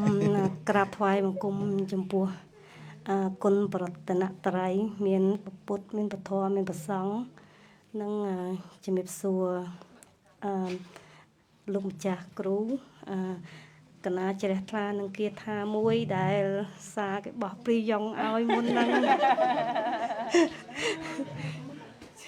ចាណាអិធៈតបតិបច្ចៈតបតិចា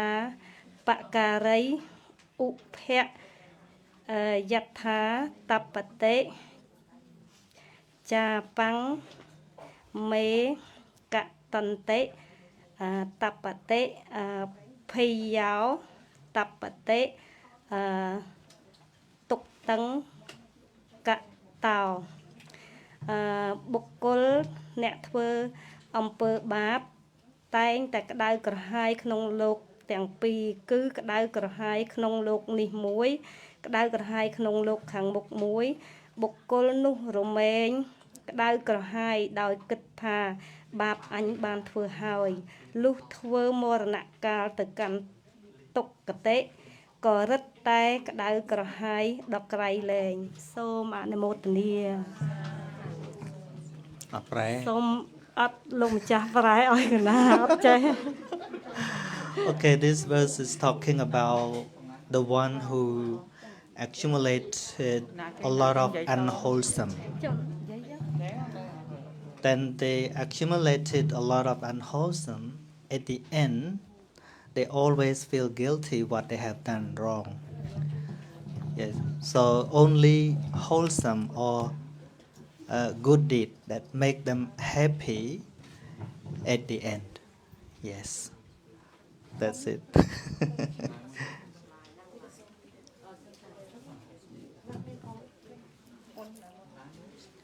ហ្នឹងហើយពីរអ្នកអីទៀតបានណាហ្នឹងហើយកុំឲ្យគាត់ចាំយូរពេក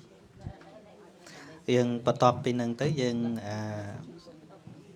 អភិសេកហ្នឹងហើយប្រពពិសាបូជាហើយយើងញាតិញោមទៅផ្ទះក៏ទៅអ្នកនៅសូត្របត់ក៏សូត្រខ្ញុំកណាសូមចែករំលែកមួយអត់បានពោលគេថាតពីបងឡាន់មិញតាក់តងនឹងឲ្យទ្វាទាំង6ខ្ញុំចែករំលែកឯនេះគឺតាក់តងរឿងខ្មោចលោមបានតាណាគេធ្លាប់សបោខ្មោចលោមដូចខ្ញុំអាចយកអាការអនុវត្តទ្វា6ហ្នឹងយកទៅអនុវត្តហើយទៅបានប្រសិទ្ធភាពព្រោះអីខ្ញុំខ្លាចខ្មោចខ្លាំងហើយដោយសារខ្មោចលោមតាំងពីអាយុ12ឆ្នាំរហូតដល់ខ្ញុំកើតចង់រកប្រស័យប្រសាទណាដល់ថាអ្នកណាដើរចិត្តក៏ខ្ញុំឃើញថាគេអត់និយាយស្ដីក៏ខ្ញុំថាខ្មោចហើយពីព្រោះអីឃើញញឹកញាប់ហើយឃើញរហូតដល់យើងលែងមានខ្លួនឯងទៀតណាហើយតែខ្ញុំរកថាតើមានថ្នាំអីដើម្បីឲ្យជំងឺហ្នឹងវាជាហើយកន្លងមកទោះបីជាខ្ញុំប្រាប់ទៅផ្ទះឪពុកម្ដាយយាយតាអីគឺក្រៅតែពីស្រោចទឹកចងអំបោះដៃអត់មានវិធីសាស្ត្រអីទេគឺគាត់ចងអំបោះដៃឲ្យគាត់ហៅព្រលឹងរហូតដល់អ្នកចិត្តខាងហ្នឹងមកជួយហៅទៀតមានពិធីធំក្នុងការជួយហៅព្រលឹងឲ្យមកវិញព្រោះគេថាលួសព្រលឹងអីចឹងរហូតដល់ខ្ញុំស្គមមកក្បាលខ្ញុំធំជាងខ្លួនពេលខ្ញុំឈឺខ្លាំងណាកាលនៅក្មេងហ្នឹងហើយវាអាចតកតងផ្លូវចិត្តផងហើយវាអាចដោយសារយើងខ្លាចពេកទៅអញ្ចឹងអាសាឈឺក្បាលអញ្ចឹងវាបដាទៅជារឿងឈឺក្បាលទៀតតែឈឺក្បាលញយទៅយើងរៀនអីក៏អត់ក៏ប្រឹងខុសគេដែរពេលណាយើងប្រឹងពេកវាបដាទៅជាជំងឺអីផ្សេងតទៀតអញ្ចឹងអាផ្លូវចិត្តហ្នឹងសំខាន់មែនតើហើយពេលដែលខ្ញុំយូរឆ្នាំបងប្អូនទាំងអស់គ្នាមិនមែនភ្លាមណាតបតែថ្មីនេះទេគឺនៅពេលដែលខ្ញុំចាប់ផ្ដើមស្ដាប់ព្រះអង្គគ្រូហើយខ្ញុំចាប់ផ្ដើមរៀនធម៌បានខ្លាំងមែនទេបានខ្ញុំមានរៀនកម្លាំងចិត្តខ្លាំងដល់ឥឡូវហើយនិយាយទៅ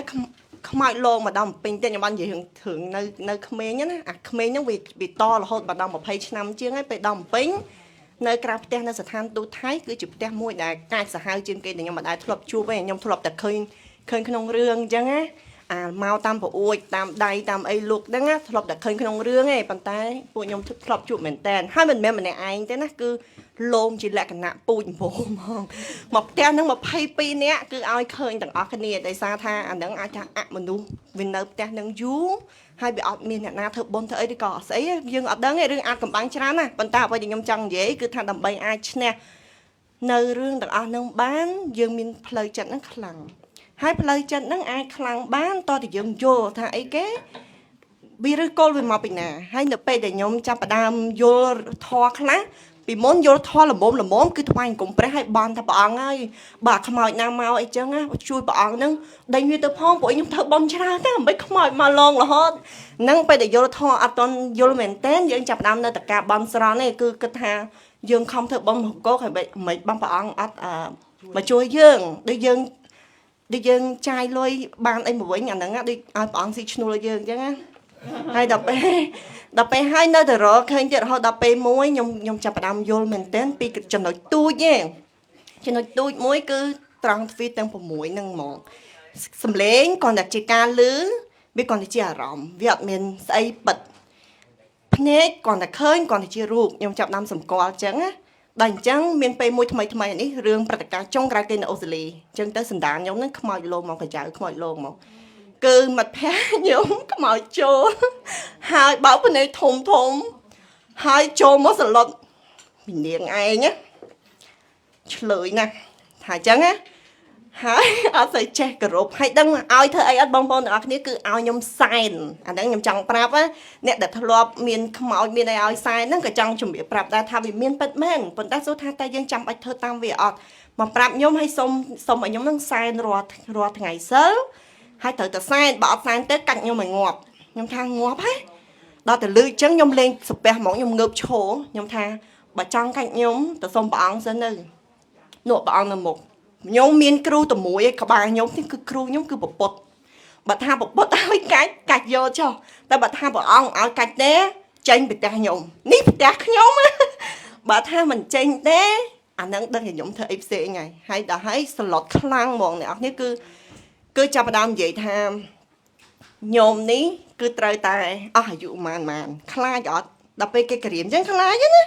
តែខ្ញុំច្បាស់ហ្មងខ្ញុំថាអាហ្នឹងគ្រាន់តែជាសំឡេងឯងខ្ញុំចាំខ្ញុំយកធម៌ទូចមួយហ្នឹងមកពិចារណាថាហ្នឹងគ្រាន់តែជាសំឡេង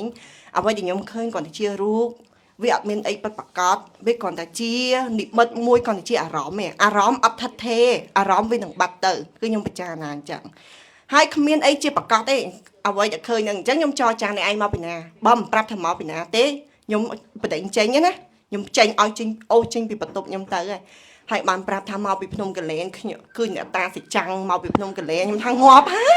ហើយចុះ COVID គេបិទផ្លូវបិទអីហើយមិនក៏មកតាមនឹងការមានប៉ាសពតមានអីមកមិនមែនគេថាគេមកតាមផ្លូវក្នុងយីបើមកតាមផ្លូវក្នុងមកខ្ញុំសួរបន្តិចហើយសួរចរចាគ្នាអីចឹងគឺនៅតែទៀមទៀតថាមកចាំបាច់ប៉ាសពតគេថាមកផ្លូវក្នុងគេថាមកផ្លូវក្នុងហើយអ្វីដែលគួរឲ្យខ្លាចគឺគម្រាមយកអាយុជីវិតយើងហ្មងហើយតែខ្ញុំនិយាយចង់ឡើងខ្ញុំថាបើសិនជាមិននេះទេមិនចេញទេហើយនៅតែមកគម្រាមអញ្ចឹងទេខ្ញុំលេងធေါ်ក្តៅណាគឺខ្ញុំទៅប្រាប់ខ្ញុំលេងធေါ်ក្តៅហើយខ្ញុំនិយាយថាពិតខ្ញុំអត់មានអីទេខ្ញុំមិនដឹងធေါ်ក្តៅនោះស្អីដែរតែខ្ញុំភ័យពេកហើយក៏ខ្ញុំគ្រាន់តែប្រាប់ថាខ្ញុំមានគ្រូខ្ញុំទៅប្រពុតទេតែហើយណាមួយនៅម្នាក់ឯងទៀតចុងក្រោយគឺគាត់ទៅខ្ញុំចង់ប្រាប់ថាគាត់ត្រឡប់ទៅវិញគាត់ទៅមែនដោយសារយើងច្បាស់ហើយខ្ញុំសួរថាចង់បានអីខ្ញុំសែនឲ្យតែម្ដងឯងដោយសារគិតថាសัตว์នឹងឃ្លានសុំជែកណាំវ៉ាមួយស្និតហើយសុំបរិយជក់ផងមីនាងខ្ញុំថាណែបើសិនជាអ្នកសុំសិលច្បាស់គ្រឿងសិលទៀនណាអត់ជក់ទេគ្រឿងញៀនអាហ្នឹងគ្រឿងញៀនច្បាស់ថាអត់ឲ្យទេគ្រឿងញៀនហ្នឹងខ្ញុំអត់ឲ្យទេហើយបើថាជែកខ្ញុំឲ្យឲ្យតែម្សិលទេស្អែកខ្ញុំទិញដាក់ឲ្យតែឲ្យតែម្សិលហ្នឹងទេហើយថ្ងៃក្រោយបើសិនតែហ៊ានមកទៀតណាដឹងថាមានបញ្ហាហើយគឺខ្ញុំថាមានបញ្ហាតែខ្ញុំចេះនិយាយទេតែអ្វីដែលខ្ញុំច្បាស់គឺខ្ញុំប្រាប់ថាគ្មានទេគ្មានអមនុស្សហើយក៏គ្មានអ្នកណាអាចមកធ្វើឲ្យយើងហ្នឹងបាត់បង់សតិបានទេនៅពេលដែលយើងយល់ធម៌ច្បាស់ពិតប្រាកដហើយធម៌ហ្នឹងមិនមានន័យថាចាំបាច់តែយើងយល់ខ្លាំងទេមួយថ្ងៃរៀនបន្តិចទៅព្រោះអីធម៌នៅក្នុងជីវិតរបស់យើងវាច្រើនខ្លាំងណាស់ប៉ុន្តែយកកន្លែងណាមកអនុវត្តបានយកមកអនុវត្តទៅអានេះសម្រាប់អ្នកដែលរឿងសែនមួយហើយនឹងអ្នកដែលគេគម្រាមដល់អាយុជីវិតយើងត្រូវរកធម៌ជាទីពឹងគឺការរៀនធម៌គឺផ្លូវចិត្តនឹងតែម្ដងចាខ្ញុំ share តែប៉ុណ្្នឹងចាស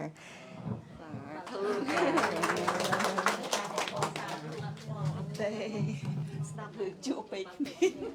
អត់បកប្រែទៅអង់គ្លេសឲ្យគាត់ស្ដាប់បន្តិច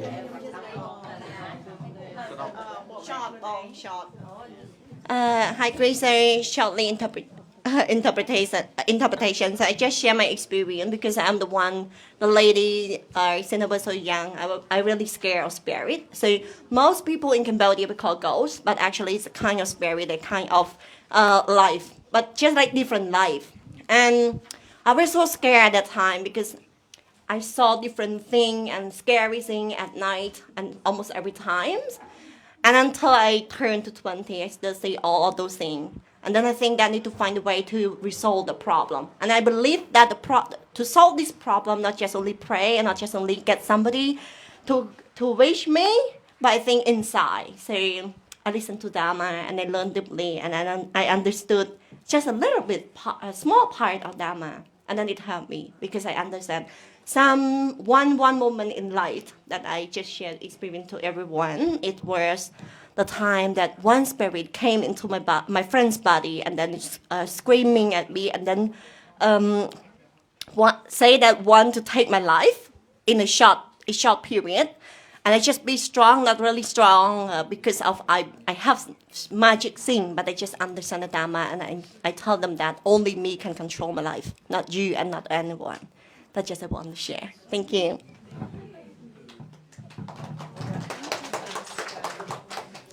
Can I just ask Chris and maybe your children as well and your mom, do you believe in ghosts? You do? Have you ever seen one? When I was younger, I did believe, but I don't know now. How about mom? I believe it's there. My belief, it's someone far better than I,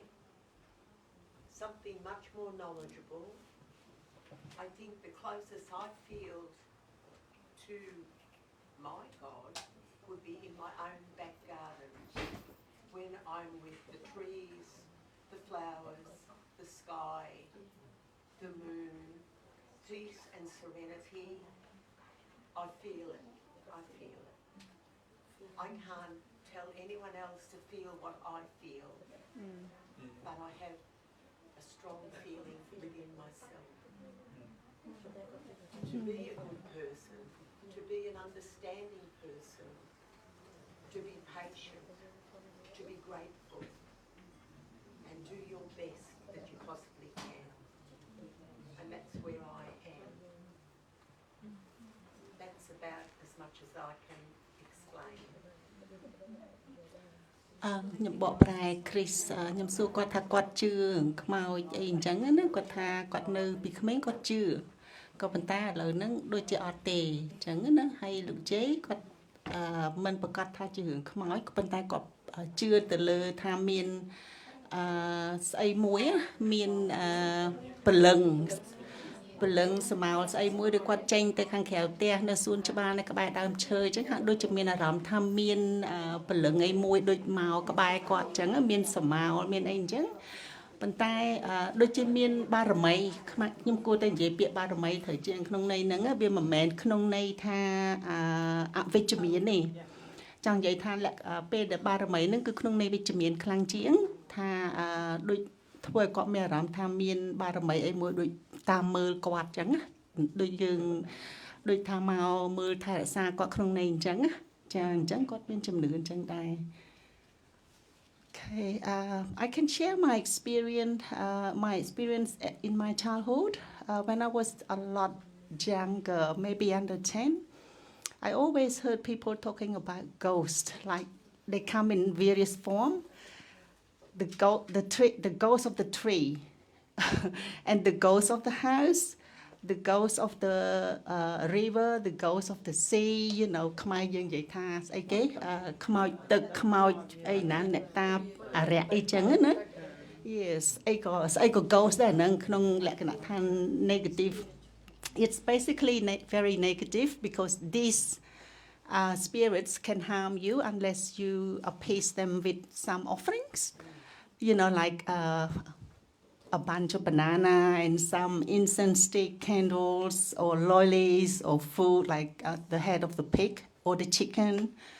You know, whatever you can offer them to appease them so they won't come near you or harm you or make you feel, you know, frightened.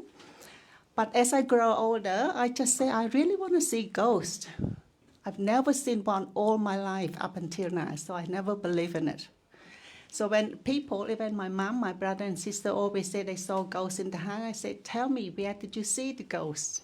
So I want to stand there and sit there all night to see if they come and let me see it because I want to see them. I've never seen one. You are not lucky to see them.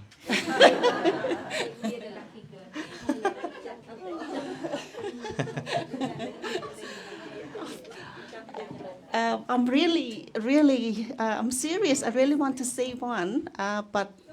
you know, just unfortunately, It I is haven't seen one. anatta, you know, anatta. Yeah, without appropriate condition, seeing ghosts doesn't arise. Wow. ប្រហែលជាយើងកើតមកវាអត់មានភ័ព្វវាសនាបានជួបបច្ចុប្បន្នគីឡូអត់ដល់ Lack of some condition, yes. Yeah. បានន័យបច្ច័យអត់ដល់ when the condition is not right for me. No. So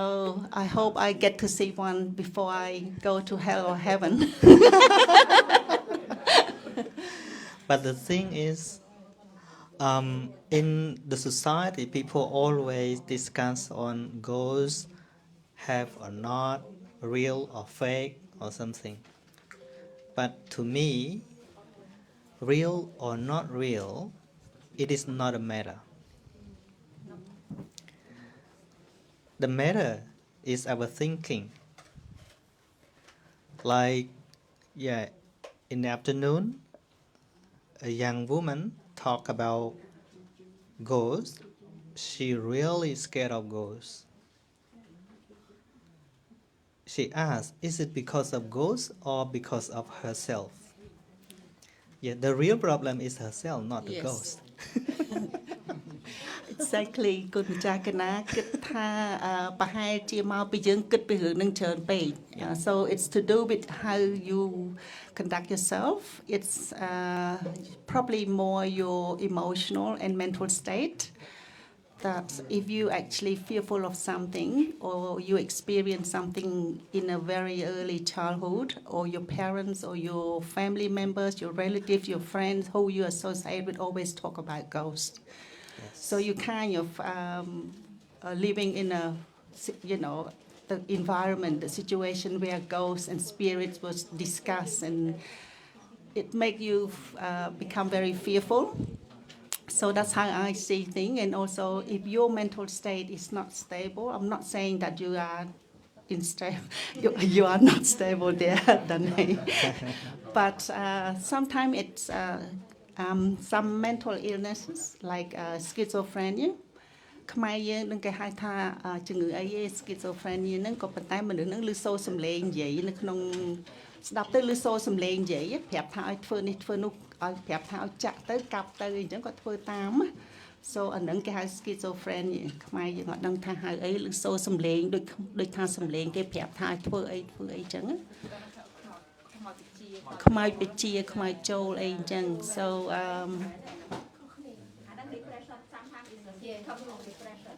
It kind of depression. It can be depression, but it's schizophrenia. Yep, it is. When you hear voices, even though there's no one talking, you heard everything telling you, you know, ordering you to do things.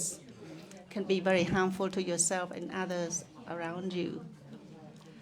Okay, I think I would like to pass the microphone.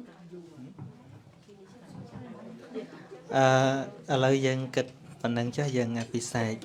ហ្មងទៅណាហ្នឹងហើយមើលទៅញាតិញោមមិនសូវចង់ share សោះថ្ងៃហ្នឹងដឹងមិន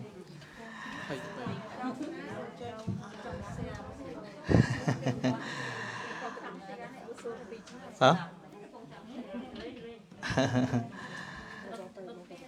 ហ្នឹងហើយឥឡូវយើងបញ្ចប់មួយសារសិនចុះណា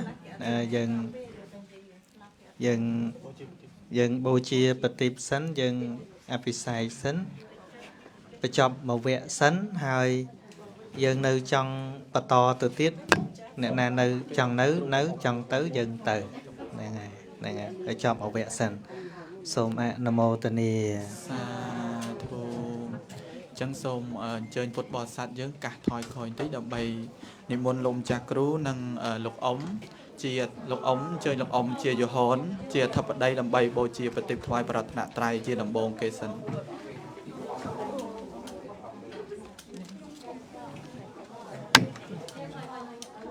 នេះចាំនេះតែជើគុំលោក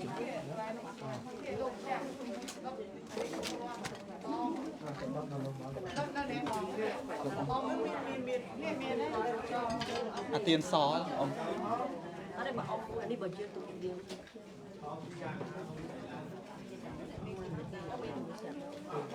សូមអនុមោទនីជើញអ៊ំស្រីមកជុំមួយលោកអ៊ំផង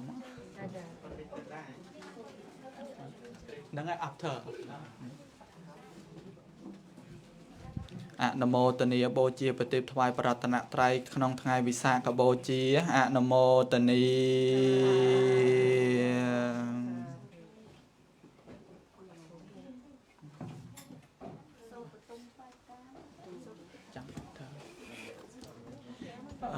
After this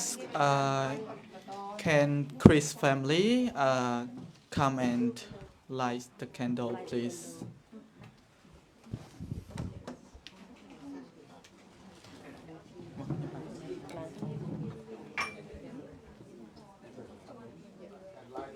No, Pisang.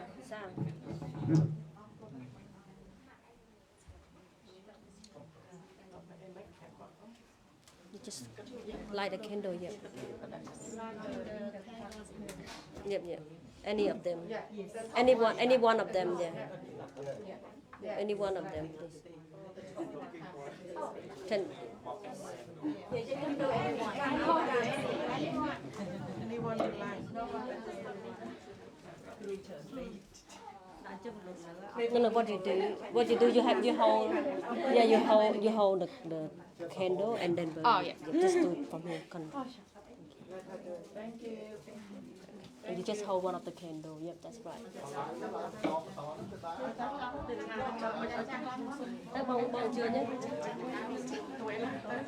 Yep, thank you. We pass to everyone. Yep.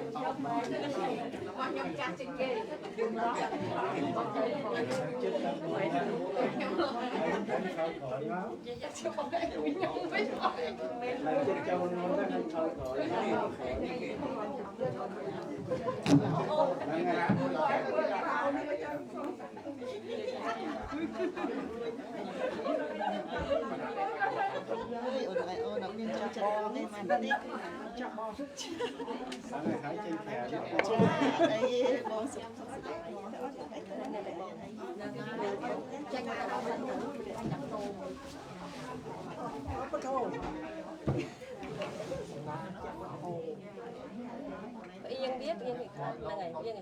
trong cả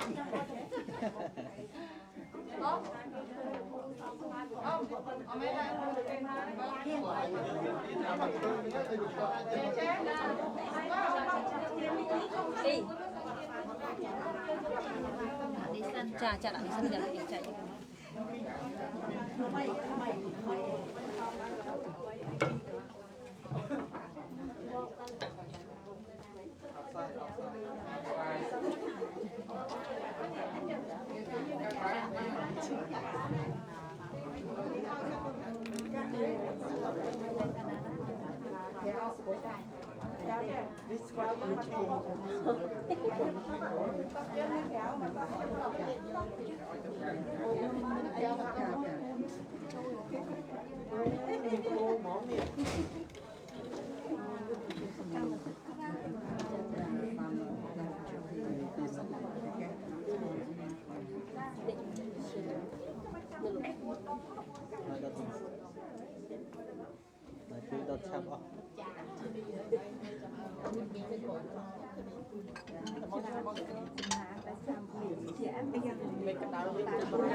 Nó khăn khẽ không biết à? Nó khẽ thế đó. Nó khăn khẽ một cái bạn. Nó khẽ cái trong một cái lớp tóc nó tóc tóc.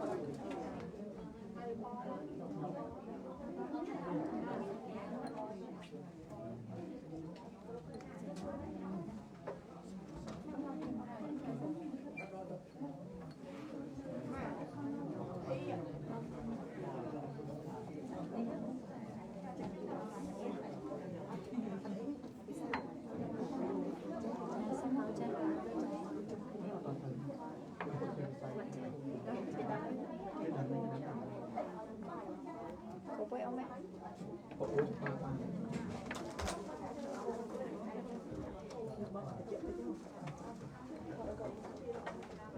Chạy cái này.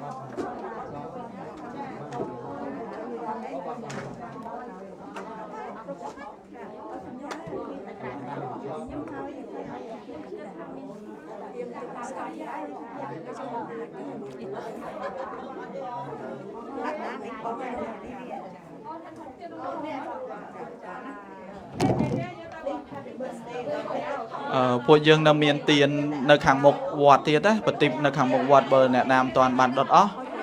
ទៀនយើងបានរៀបចំនៅខាងមុខវត្តមកតុកទៀតដាក់ទៅក្រោមមក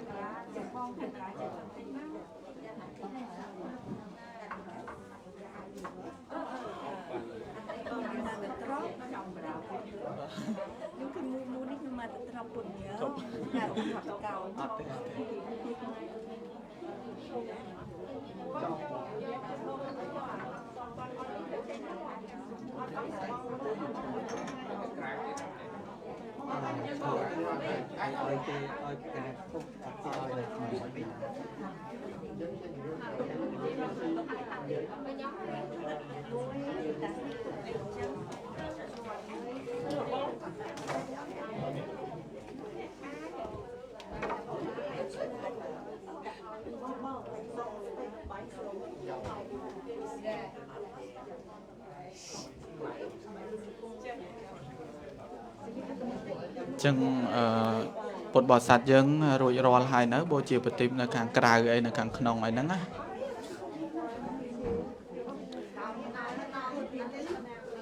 អនុមោទនី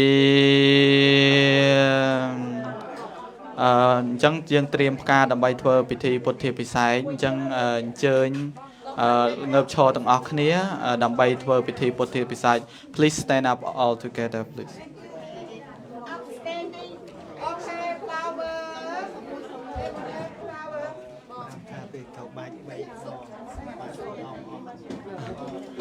This flower we have to throw 3 times.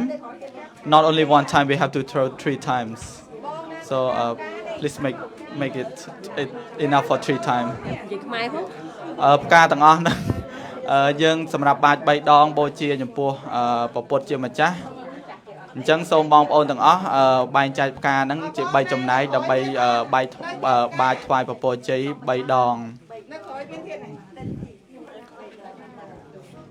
ក្នុងថ្ងៃនេះយើងបានមកជួបជុំគ្នាដោយសេចក្តីជ្រះថ្លាក្រៃលែងដោយនឹករលឹកដល់ថ្ងៃព្រះសម្មាសម្ពុទ្ធទ្រង់ត្រាស់ដឹងមុននឹងត្រាស់ដឹង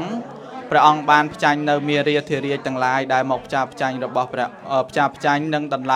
ដើមព្រះបល្ល័ង្ករបស់ព្រះអង្គពេលនោះឯងមេរាធិរាជបានចោះចាញ់ព្រះអង្គហើយក៏មានពពួកទេវតាទាំងឡាយពពួកព្រំទាំងឡាយពពួកនាគទាំងឡាយនិងពពួកគ្រុឌទាំងឡាយបានមកជុំគ្នានៅមណ្ឌលព្រះពោធិព្រឹក្សគឺនៅដែនពុទ្ធគយានៅប្រទេសឥណ្ឌាសប្តាហ៍ថ្ងៃនេះ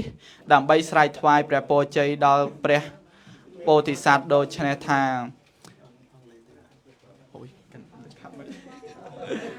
អញ្ចឹងសូមពុទ្ធបរិស័ទទាំងអស់ Let me talk a very short English. Why we do this? Even it is the tradition, but we remind of the day that the Buddha, just a bit before he got enlightenment. The stories say that before he got enlightenment, many deva or angel, yes, came to pay respect to the Buddha, but soon after, Mara mean refer to the deva, but he had a very bad intention. He tried to stop the Buddha from getting enlightenment. And then all Deva left the Buddha alone because they scared of the evil god. But Mara could not do anything, and at last Buddha win. Then the Mara went back, and all they will come back and say the word to give the appreciation or congratulation to the Buddha that the Buddha could not defeated by Mara and he got enlightenment. So we repeat the word that all they will come to say to congratulate to the Buddha. Yes, so the word that we're gonna say now is the word that the Deva said at that time. Wow, I don't know you understand or not. អនុមោទនីសូមអញ្ជើញថាតាមខ្ញុំទាំងអស់គ្នា please repeat after me ជាយោហេពុទ្ធហាសាសិរីមេតោអយ៉ាងមេរសច្ចាបាបិមេតោបរាជយោព្រះពុទ្ធទ្រង់មានសេរីព្រះអង្គឈ្នះមាហើយមាមានចិត្តបាបចោះចាញ់ព្រះអង្គហើយអនុមោទនីជាយោហេពុទ្ធហាសាសិរីមេតោអយ៉ាងមេរសច្ចាបាបិមេតោបរាជយោព្រះពុទ្ធទ្រង់មានសេរីព្រះអង្គឈ្នះមាហើយមាមានចិត្តបាបចោះចាញ់ព្រះអង្គហើយក្នុងគ្រានេះខ្ញុំព្រះករុណាទាំងឡាយមានសទ្ធាជ្រះថ្លាណាស់បានមកជួបជុំគ្នាហើយនៅក្នុងវត្តសមណៈកោតមារាមសូមស្រែកថ្វាយព្រះពរជ័យដល់ព្រះមហាមុនីដូច្នេះថាជាយោហេពុទ្ធហាសាសិរីមេតោអយ៉ាងមេរសច្ចាបាបិមេតោបរាជយោព្រះពុទ្ធទ្រង់មានសេរីព្រះអង្គឈ្នះមាហើយមាមានចិត្តបាបចោះចាញ់ព្រះអង្គហើយចយន្តោ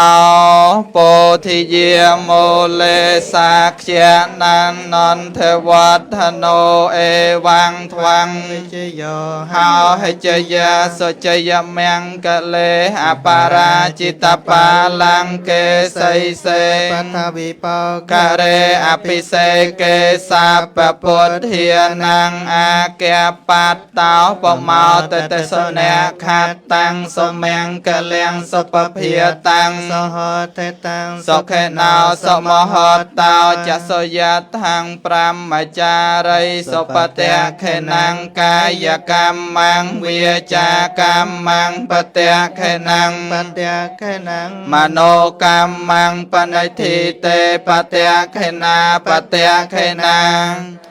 Nè là phan tát thế bà tè khê nê Preh mà nên lô ca cha chanh krong mìa chất mô hòn ni mình đại mùi pon Vụt nia nia chi kri mê khá la chia Công chanh mìa tô bố sát thịa Prom đói mìa xê nàng Lực luôn con xóm Xiên đói thòm mẹ bì thi Tiền bà mây chia pro thiên krong mìa chanh trung nhiên pro nông cai thoại văn tia ri chạy gia mẹng cul chôn miên đal Đại đại chế chế dìa Preh chne mìa Kriya nô hong A nam mô tần ni Chẳng chỉ cáchបញ្ចប់បុណ្យកុសលខណៈនេះសិនព្រោះអីអ្នកខ្លះក៏បញ្ញាប់ទៅផ្ទះគ្រួសារអ្នកស្រីគ្រីសក៏បញ្ញាប់អញ្ចឹងយើងសូមបញ្ចប់slash សិនមិនតបញ្ចប់ទេទិសបុណ្យមួយវគ្គហើយអ្នកអាចនៅបន្តបូជាធម្មសង្វេគជាបន្តក៏អាចនៅបន្តបានអញ្ចឹងយើងសូមទិសបុណ្យចប់មួយវគ្គសិនណាសូមតាំងចិត្តទិសបុណ្យដូចតទៅសូមជូនមគ្គផលចំពោះទៅដល់មេត្តាបិតាគុណគ្រូឧបជាយាចាគុណញាតិកា7សន្តានជីដូនជីតារស់នៅក្តីណាងសូមជូនមគ្គផលកុសលថ្កានសូមសុខសែនសានដល់ឋានផុតតុងទេវាកន្ធ្វានិវេទយងសាបកេលោកកម្មហេយេសន្តាជីវន្តាហារហេតុកាមេណញ្ញងភោចនាំងសាពេលផន្តមេចេតសាទេទោសឯណាដែលខ្ញុំព្រះករុណាធ្វើឲ្យភ្លៀងផ្លាត់ហើយក្នុងព្រះធម៌ព្រះសង្ឃជាម្ចាស់សូមព្រះពុទ្ធជាម្ចាស់អត់នៅទោសនោះដល់ខ្ញុំព្រះករុណាអនុមោទនីសាធុសាធុវិសាខបូជាបញ្ចប់មួយវគ្គសិនសូមអនុមោទនា And then it's time to smile. Photo times. Take photo.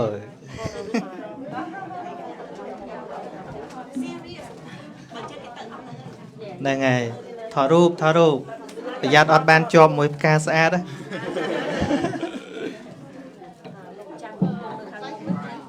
ហ្នឹងដាក់អីអង្គុយមួយមកជាប់គ្នាអីអង្គុយមួយមកជាប់គ្នាinvite his family to have this ហ្នឹងហើយទៅហៅគាត់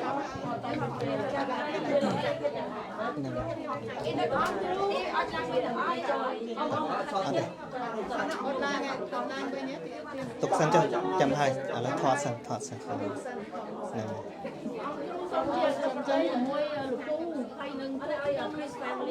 ឹងហ្នឹង Chris would you like to take photo yes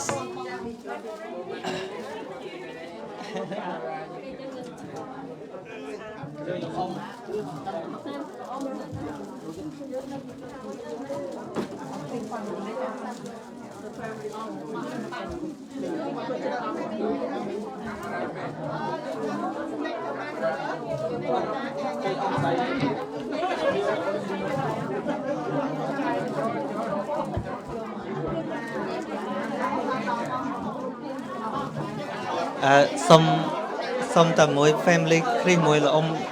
មុនសិនបាទគេលោកកាត់បញ្ញាប់ហ្នឹង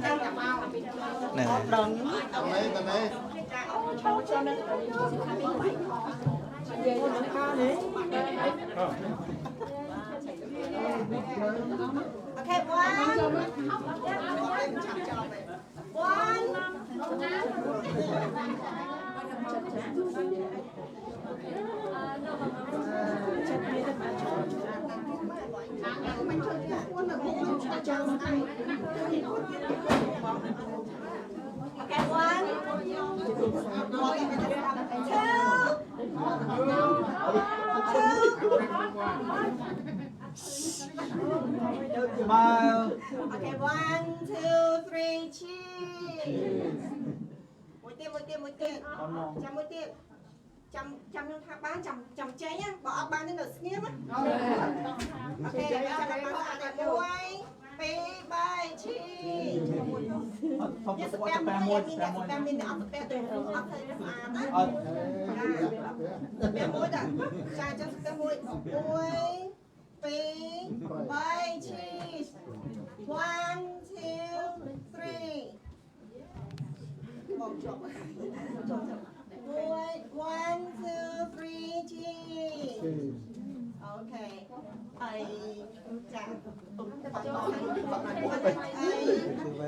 Thank you.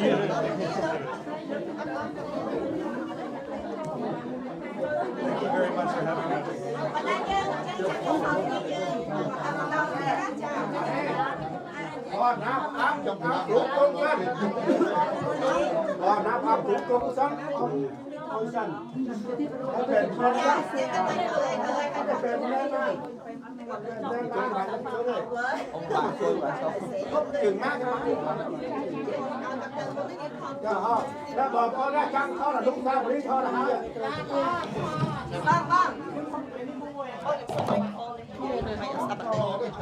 Chàoបងប្អូនទាំងអស់គ្នាឥឡូវគ្រួសារខា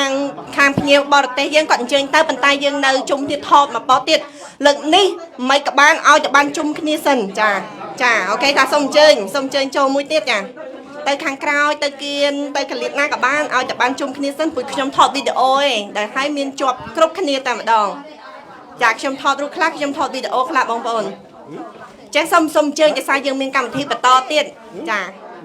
ខ្ញុំជួយសម្របសម្រួលឆាប់បានបន្តកម្មវិធីទៀតចឹងសូមបងប្អូនអញ្ជើញនៅខាងក្រោយខ្ញុំបងប្អូនសូមអញ្ជើញចាត់ទៅថតរូបជុំគ្នានេះ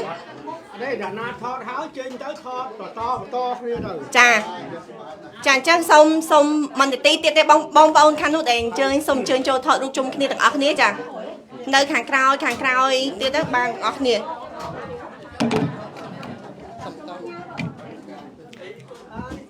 ចុះបងនៅខាងនេះអត់អញ្ជើញទេអញ្ជើញទៅបងចាអញ្ជើញទាំងអស់គ្នាទៅខ្ញុំថតតែមួយប៉ុនហ្នឹងយើងចប់ទៅអ្នកណាអញ្ជើញទៅមុនយើងអញ្ជើញទៅចោះចាចូលសិនណាបងប្អូនព្រោះរូបថតហើយនឹងជាប់គ្រប់គ្នាគ្រាន់តែជាប់ប៉ុស្តិ៍ណាមិនដឹងទេចាកុំព្រួយต้องប្រកាសជាប់គ្រប់គ្នាតែម្ដងចាជាប់ប៉ុស្តិ៍ណាអត់ដឹងទេចាហើយរូបកំភៃព្រោះរូបនេះនឹងដាក់នៅលើវត្តទេផុសរបស់វត្តខ្លះដើម្បីបងប្អូនចូលទៅយកហើយខ្ញុំយកដាក់ព័ត៌មានរបស់ខ្ញុំខ្លះ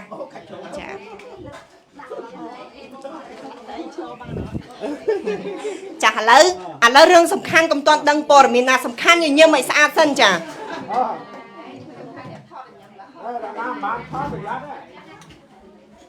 បងប្អូនចឹងស្អាតហើយ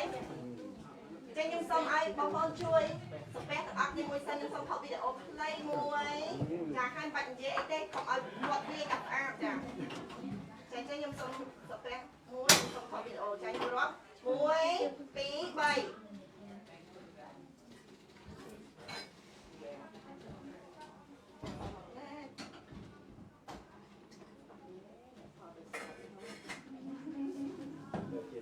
ខ្ញុំសូមថតស្លឹកមួយចាថតស្លឹកអាចនឹងអត់តែខ្ញុំព្យាយាមអត់ចាខ្ញុំសូមរាប់ចា1 2 3ចាំមួយទៀត1 2 3អានេះខ្ញុំយកអត់សុំកំតងរើខ្លួនចាចាអត់អត់ទៀតសុំមួយទៀត1 2 3សុំមួយទៀតតម្លាក់ដៃចូលខាងនេះចាតម្លាក់ដៃចូលសូមមកបោះទីដាក់1 2 3ចាឲ្យសុំខាងនេះមកជាទៀតអ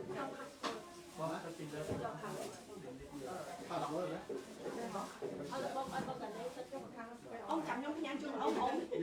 ចាស្ពែមួយសុំស្ពែមួយខាងនេះបងអូនចា1 2 3ចាសុំតម្លាក់ដៃមួយ1 2 3ចាខ្ញុំសុំមកបោះចុងក្រោយទៀតអត់អីបងលោកបានខ្ញុំសុំមកបោះ$2ចាមកបោះទៀតណាចុងក្រោយឲ្យសុំឲ្យខ្ញុំឲ្យស្អាតទាំងអស់គ្នា1 2 3ចារួចរាល់អរគុណ con bố tụi đi cái khúc mục và nó khoác mùi thế cái sốt thoa mò ăn viên hai tê vào hiện lụi những cái ăn nó có chơi giang cái này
Các mũi này nó thoát được ăn của cô sơ ăn đủ á.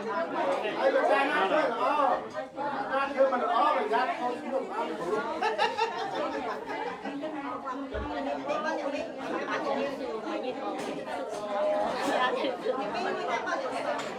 Mà nó này lên ăn đằng nào thì mơ prơ nó ngon. Ăn cái kìa. Bây giờ tao đang đây đây. Tao nhắm đây đây. Nhắm luôn cái này. Làm bố rồi.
Đó nhưng đặt tên cỡ rồi.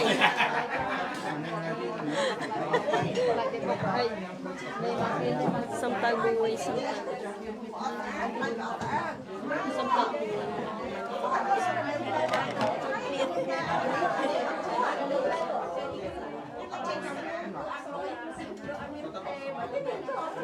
Hãy subscribe cho kênh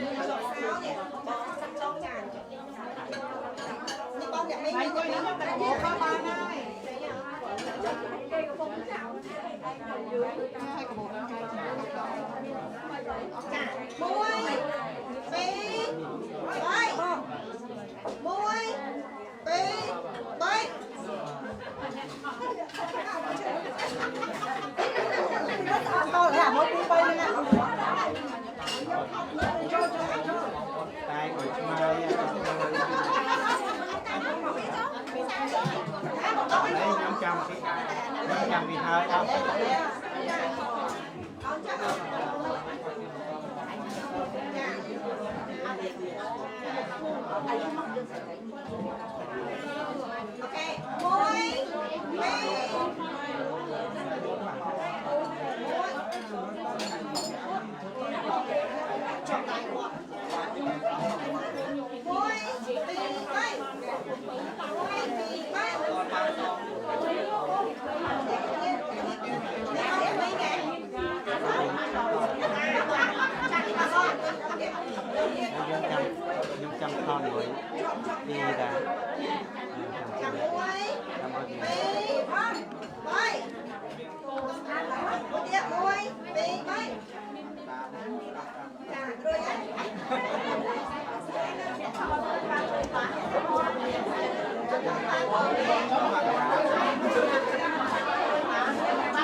bỏ lỡ